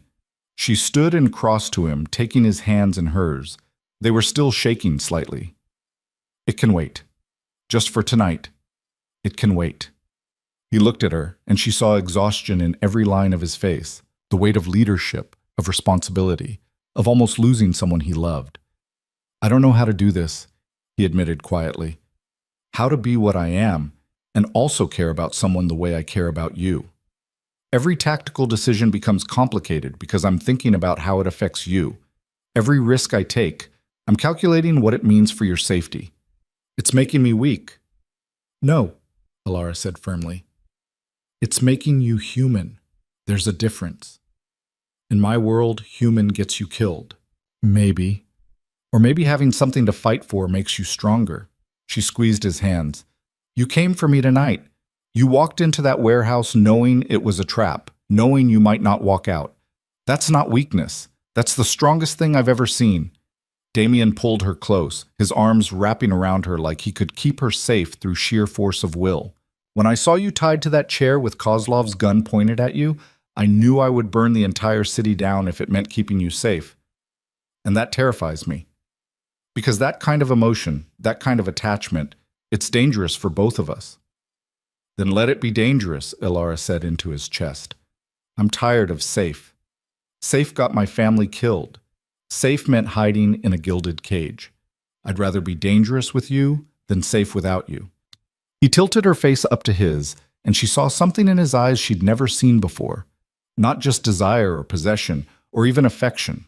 Something deeper, something that looked a lot like love, even if neither of them was ready to name it yet. "You're changing me," he said softly, "making me want things I thought I'd given up on. A future that's more than just survival and strategy." "Is that so terrible? Ask me again when we're not standing in a damaged palazzo after a night of violence." Alara smiled despite everything. "Still sounds better than the alternative." He kissed her, slow and deep and full of promise. When they finally broke apart, some of the tension had left his shoulders. "Come on," he said, taking her hand. "Let's get out of here." "Where are we going?" "The safe house. Just for tonight. Tomorrow we deal with the families and the repairs and everything else. But tonight, I just want to be somewhere quiet with you." They took one of the undamaged vehicles and drove out of the city in silence, both processing everything that had happened. When they reached the small stone house in the hills, Damien built a fire while Alara found food in the kitchen. They ate in comfortable silence, the adrenaline finally fading, leaving exhaustion in its wake. But it was the good kind of exhaustion, the kind that came after surviving something terrible together. "I meant what I said earlier," Damien said as they sat on the couch watching the fire, "about not knowing how to do this, how to balance who I am with what I feel for you." "We'll figure it out," Alara said, "together." "What if we can't? What if my world destroys what we're building? Then we rebuild. That's what we do." She turned to look at him. "Damien, I'm not asking you to change who you are. I'm not asking you to walk away from your responsibilities or your empire. I'm just asking you to let me stand beside you while you carry that weight. Even knowing what that means, the danger, the violence, the moral compromises, even knowing all of that." She took his hand. "I've seen you at your worst and at your best. I've seen you be ruthless and protective, cold and passionate, strategic and impulsive. And I choose all of it. I choose you. Damien stared at her for a long moment, and she could see the war happening behind his eyes. The part of him that wanted to believe fighting against the part that had learned not to trust anything good. Finally, he spoke. My father told me once that the moment you let someone matter is the moment you give your enemies a target. For years, I've lived by that rule. Kept everyone at a distance, never let anyone close enough to become a weakness. And now? Now I realize he was wrong. Or maybe not wrong, but incomplete. Yes, caring about someone makes you vulnerable, but it also gives you something worth protecting, something worth fighting for beyond just power and survival. He cupped her face in his hands, his thumbs brushing across her cheekbones. You make me want to be more than just the man who survived. You make me want to be the man who deserves you. Alara's breath caught. Damien, I love you, he said, the words rough but certain. I don't know when it happened or how, but somewhere between that first night when you called me a monster and tonight when I thought I'd lost you, I fell in love with you, and that terrifies me more than any enemy ever has. Tears stung Alara's eyes. I love you too, even when I didn't want to, even when I tried to tell myself you were just the man keeping me alive. I love you. He kissed her, and it was different from every kiss before. This wasn't desperation or desire or the need to forget. This was a promise, a commitment to whatever came next. When they finally made their way to the bedroom, it was with the understanding that everything had changed. They'd crossed a line that couldn't be uncrossed, made a choice that would reshape everything. But as Alara fell asleep in Damien's arms, listening to his heartbeat steady beneath her ear, she felt something she hadn't felt in 5 years. Hope. Not the naive hope of someone who didn't understand the world, but the hard-won hope of someone who'd seen the darkness and chosen to find light anyway. Tomorrow would bring new challenges. The families would need answers. The palazzo would need repairs. Kozlov's empire would need to be dismantled and divided. But tonight, they had this moment of peace before the storm, this quiet certainty that whatever came next, they would face it together. And that was enough. Morning came too soon, and with it, the weight of reality. Alara woke to find Damien already dressed, standing at the window with his phone pressed to his ear. His voice was low, controlled, but she could hear the steel underneath. He was back in command mode, dealing with the aftermath of the previous night. When he ended the call and turned to find her awake, his expression softened slightly. How long have you been up? She asked. A few hours. The families want a meeting. Today.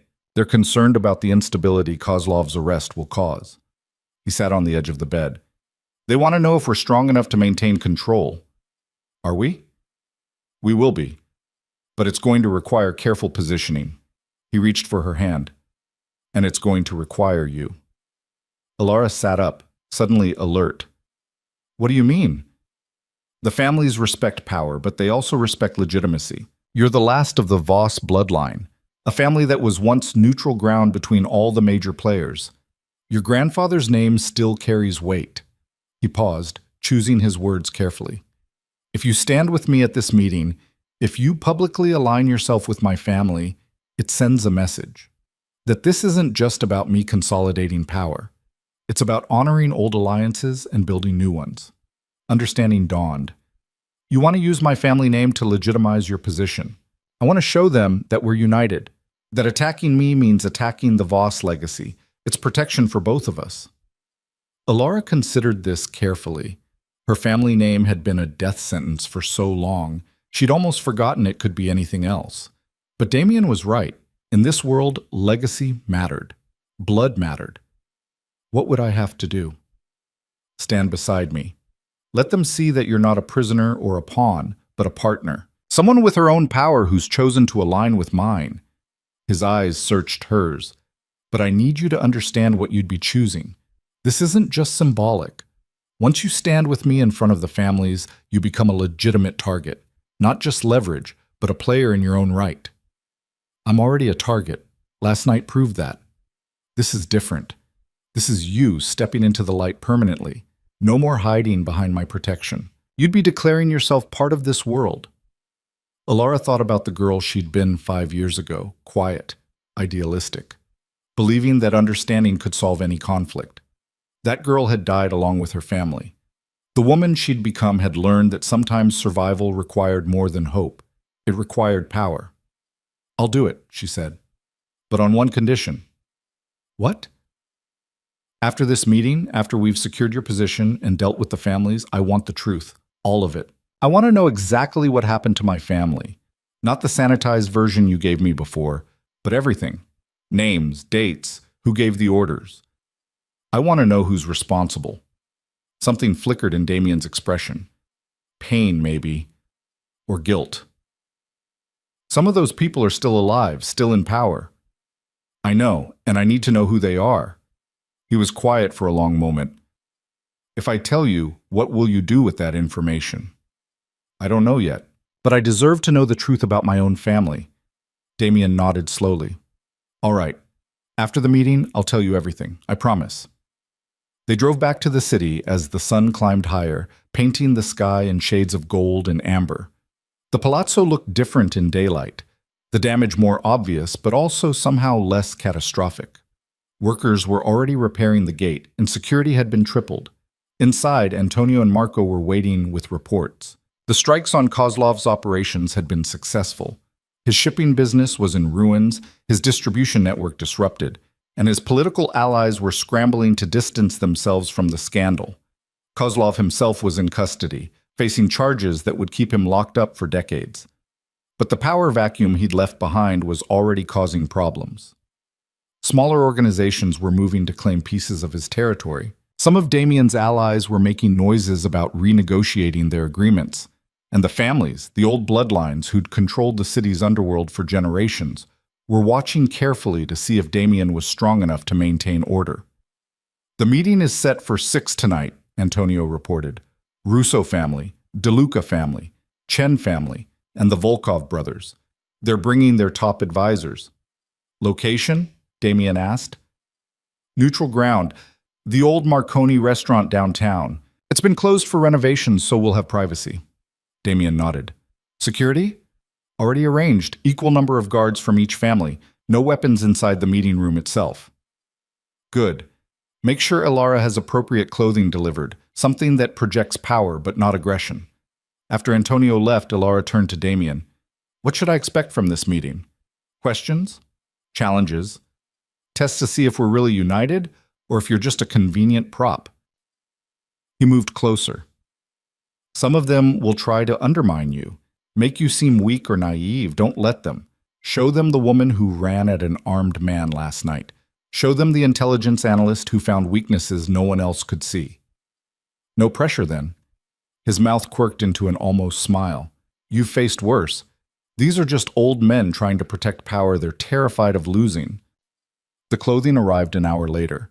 A tailored black suit with clean lines and subtle details that spoke of wealth without ostentation. Elara dressed carefully, aware that every choice was a message. She left her hair down but pulled back from her face, minimal jewelry, understated makeup. When she looked in the mirror, she barely recognized herself. This wasn't the frightened girl who'd arrived at the palazzo months ago. This was someone else. Someone harder. Someone who'd learned to survive in a world built on violence and negotiation. Damien appeared in the doorway, already dressed in a dark suit that made him look every inch the crime lord he was. His eyes traveled over her, and she saw approval in his expression. "Perfect," he said. "You look like exactly what you are." "And what's that?" "Dangerous." The drive to the restaurant was tense. Marco drove while Damien made last-minute calls, coordinating with his people. Elara watched the city pass by outside the window, wondering if she was making the right choice. But then she felt Damien's hand find hers, his fingers threading through hers, and the doubt faded. Right or wrong, this was her choice, and she was making it with her eyes open. The Marconi restaurant had been one of the city's finest establishments before a suspicious fire had forced it to close. Now it stood empty, its elegant dining room stripped bare except for a large conference table that had been brought in for this meeting. Security was everywhere. Men in suits with earpieces, watching everyone with professional suspicion.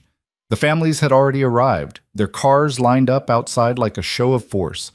Damien squeezed her hand once before they entered. "Remember, you belong here. Don't let them convince you otherwise.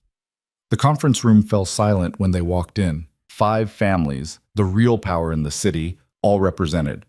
The Russos, with their old world sensibilities and iron control of the port. The DeLucas, newer money but ruthlessly efficient. The Chens, who controlled most of the financial district. And the Volkov brothers, the only other major Russian operation in the city besides Kozlov's now defunct empire.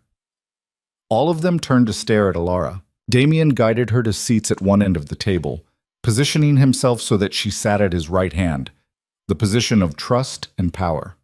The message was clear. She wasn't just here as decoration. Vincent Russo, the eldest of the gathered leaders, spoke first. Damien, thank you for agreeing to meet on such short notice. These are complicated times. They don't have to be, Damien replied. Kozlov overstepped. He paid for it. The situation is resolved. Is it? This came from one of the Volkov brothers. Alexei, Alara thought. You've created a significant vacuum in the Russian operations. That affects all of us. I've already begun redistributing Kozlov's territory among his former associates who were forced to work with him. Those with legitimate grievances will be compensated. Those who were loyal to him. Damien's smile was cold. Well, they're no longer a concern. And what about the girl? The question came from Margaret DeLuca, a woman in her 50s whose pleasant smile didn't match the calculation in her eyes.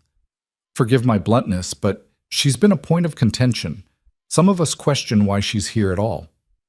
Her name is Alara Voss, Damien said, his voice dropping to a dangerous register. And she's here because she's earned her place. The Voss family is gone, Margaret continued, still smiling. Tragic, certainly, but that bloodline holds no power anymore. Alara felt Damien tense beside her, preparing to defend her.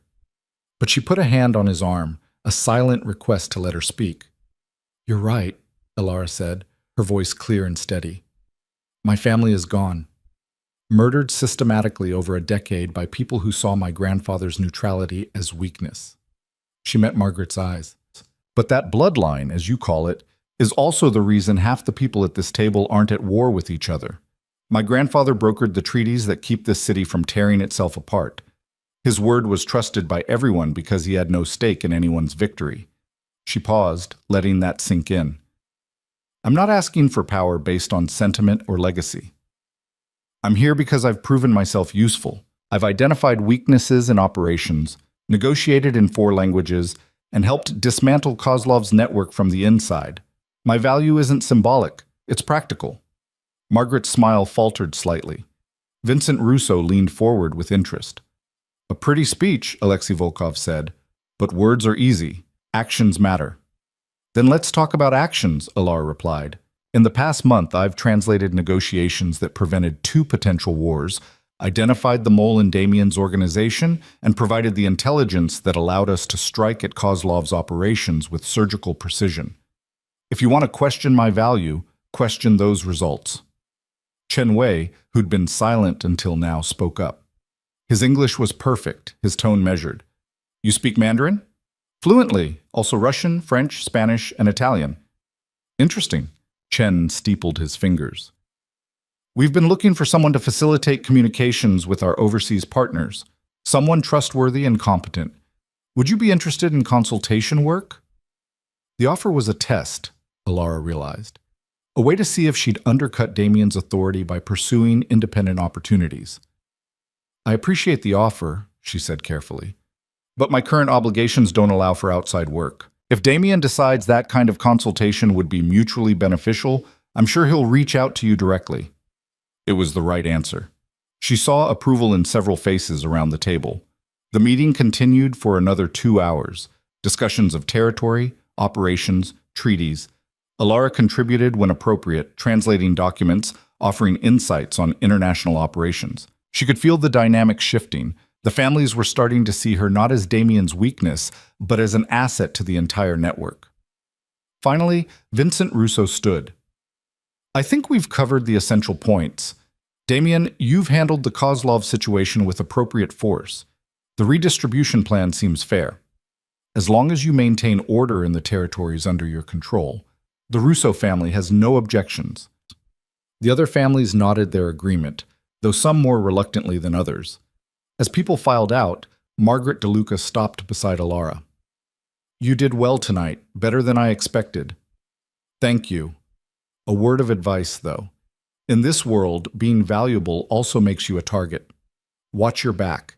Not everyone here is as accepting as they appeared tonight. It wasn't quite a threat, but it wasn't friendly either. Alara met the older woman's gaze steadily. "I'll keep that in mind." When they were finally alone in the car, Damien let out a long breath. "You were incredible in there." "I just told the truth." "You did more than that. You commanded respect, made them see you as more than just the woman I'm protecting." He looked at her. "Chen's offer was genuine, by the way. He's been looking for someone to bridge his operations with his contacts in Beijing. The fact that he offered it to you publicly means he sees real value." "Should I have accepted?" "No, you played it perfectly, showed loyalty while also demonstrating your marketability." He reached for her hand. "You're not just standing beside me anymore, Alara. You're becoming a power in your own right." The thought was both thrilling and terrifying. Back at the palazzo, repairs were still ongoing, but the place felt more secure. Marco had overseen a complete overhaul of the security system, and new protocols were in place. Alara found Damien in his study an hour later, staring at a file folder on his desk. His expression was troubled. "Is that," she began, "everything you asked for? About your family?" He looked up at her. "Are you sure you want to know?" She sat down across from him. "I'm sure." Damien opened the folder and began. "Your grandfather, Thomas Voss, saved my father's life in 1991. There was an attempted coup within our organization, and my father was ambushed. Your grandfather happened to be meeting with him that day, negotiating a treaty between two other families. He could have left, could have stayed neutral, but he stayed and helped fight off the attackers. I knew that part. What you don't know is that the coup was backed by three of the families at that table tonight: the Russos, the DeLucas, and the Kozlovs." Damien's jaw tightened. "When the coup failed, those families turned their attention to your grandfather. They saw him as a liability, someone who knew too much and had sided against them." Alara's hands clenched. "They killed my family as revenge." "Not revenge. Elimination. They wanted to remove any possibility that your grandfather would testify against them or use his knowledge as leverage, so they systematically removed the Voss bloodline." He slid photos across the desk. "Your uncle, car accident arranged by the Russos. Your aunt, poisoning, likely DeLuca work. Your cousins, made to look like gang violence. And my parents?" "Kozlov. He arranged the car accident personally. My father had intelligence confirming it, but by the time he found out, it was too late." Damien's voice was rough. "He blamed himself. That's why he kept you protected, hidden. He was trying to save the last Voss." Alara stared at the photos, feeling numb. Vincent Russo, Margaret DeLuca, Victor Kozlov, they all sat at that table tonight acting civilized. "Yes, and you've known this the whole time." "I knew some of it. My father told me before he died. I learned the rest later." Damien stood and moved around the desk. "Alara, I understand if you... Why didn't you tell me before the meeting? If I'd known I was sitting across from my family's murderers, you would have shown it, and they would have used it against you. Against us." He knelt in front of her chair. "I know how this sounds, but you needed to phase them as equals first, without the weight of that knowledge. You needed them to respect you before you knew the truth." Alara wanted to be angry. Part of her was, but another part understood the cold logic. If she'd known the truth earlier, she never would have been able to face those people with the calm authority she'd shown.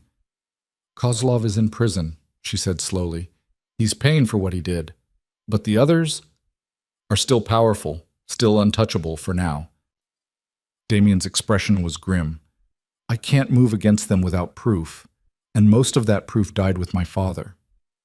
So they just get away with it. For now. But situations change, power shifts, and when the time is right, what? You'll kill them for me?" She stood abruptly, needing space. "I don't want revenge, Damien. I don't want to become like them." "Then what do you want?" Alara moved to the window, staring out at the city lights. What did she want?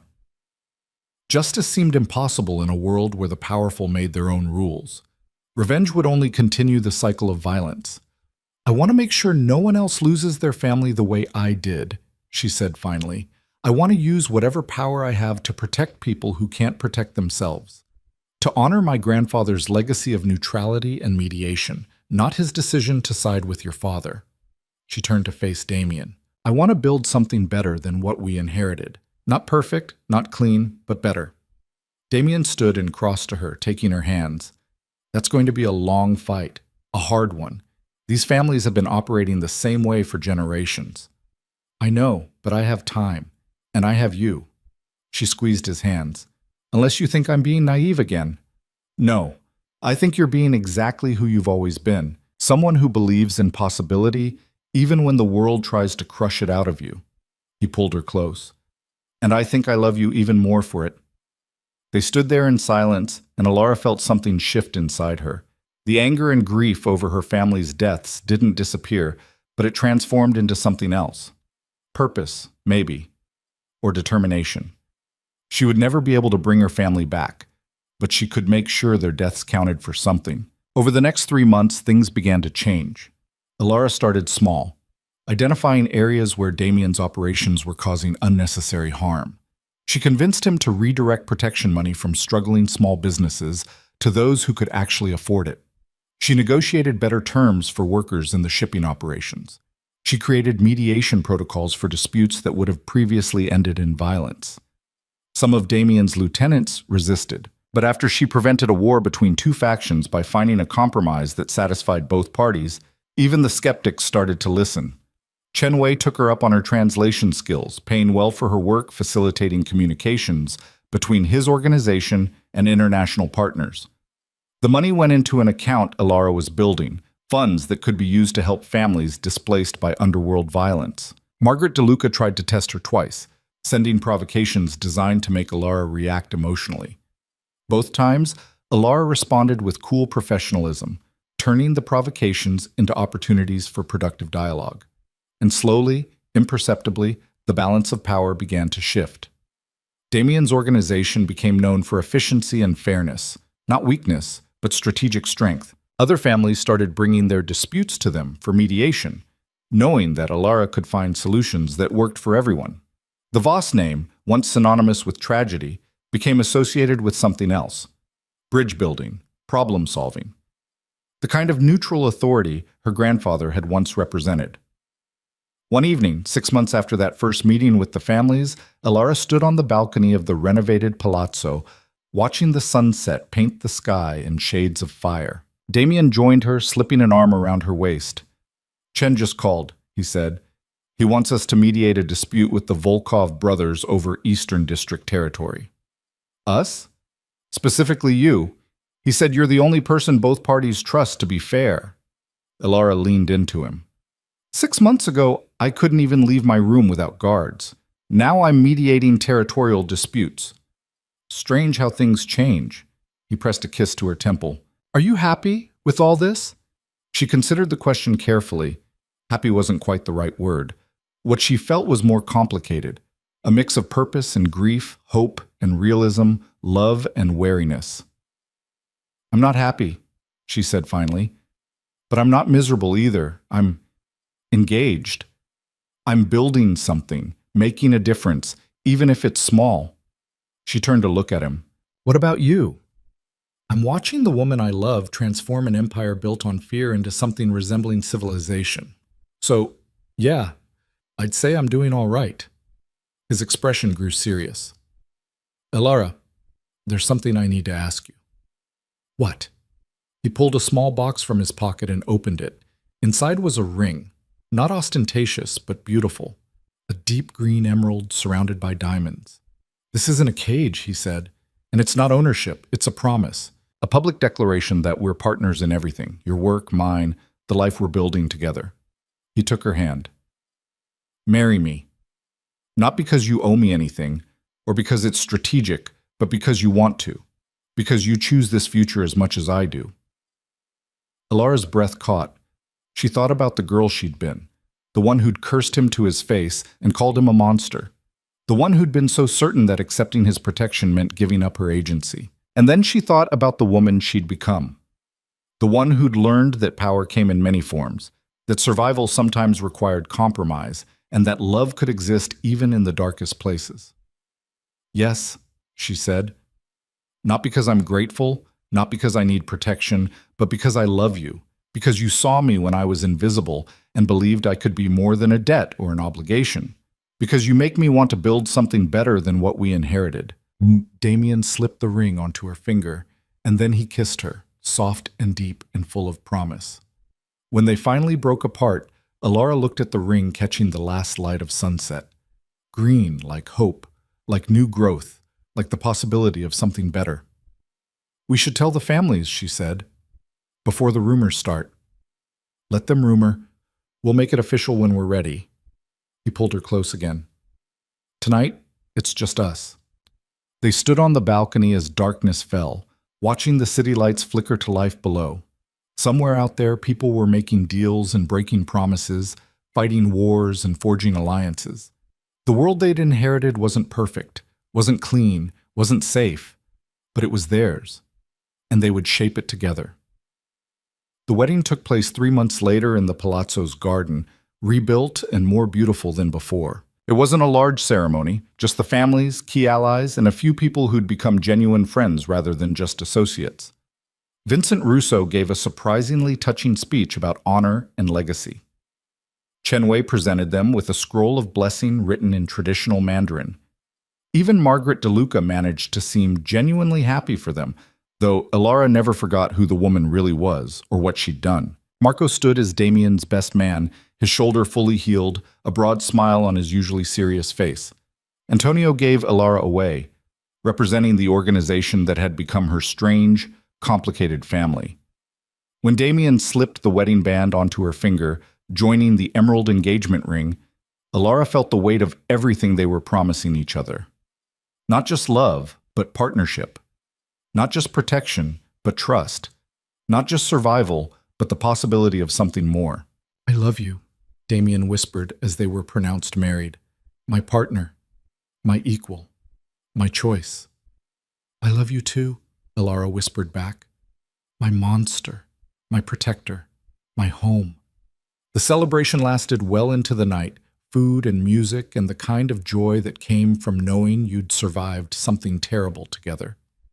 Alara danced with Damien, with Marco, with Chen Wei, who moved with surprising grace for a man his age. As the evening wore down and guests began to leave, Alara found herself alone for a moment on the same balcony where Damien had proposed.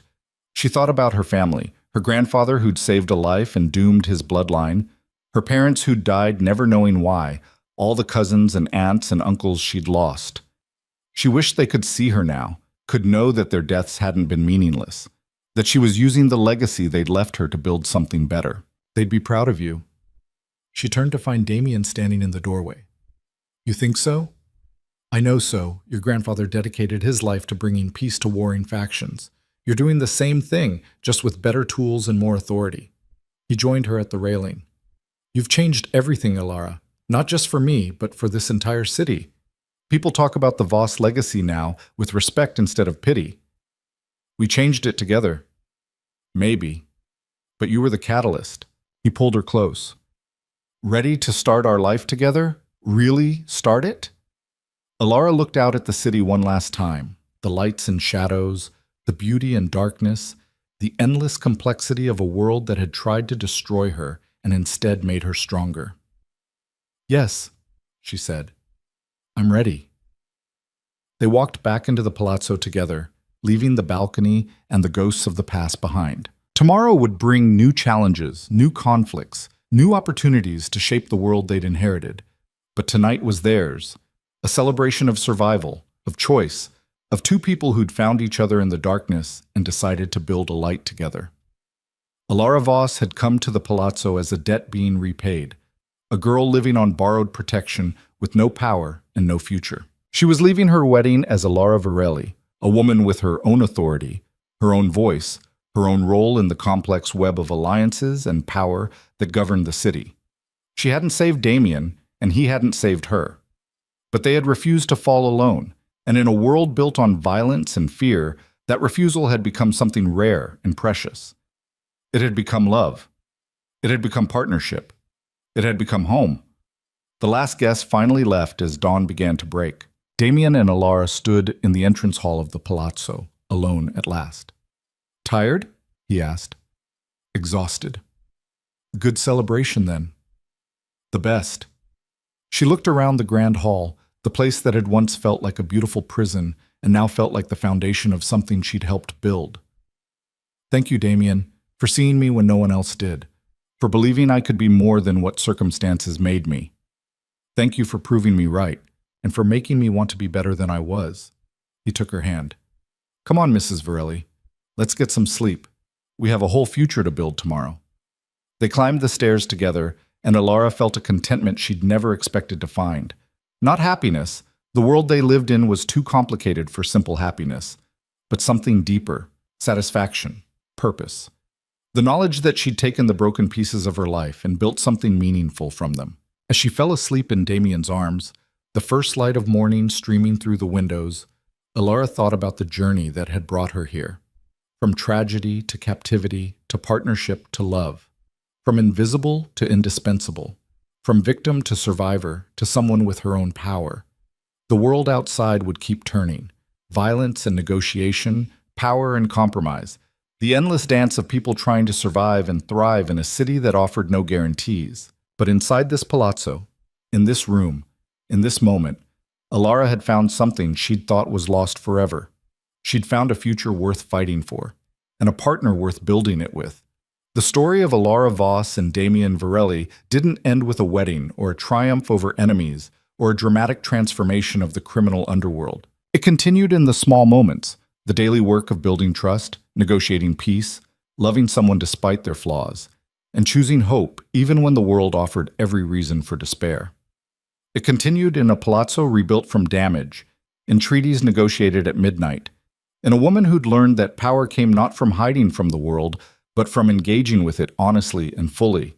It continued in the choice, made every day, to stand together rather than fall alone. And that in the end was enough.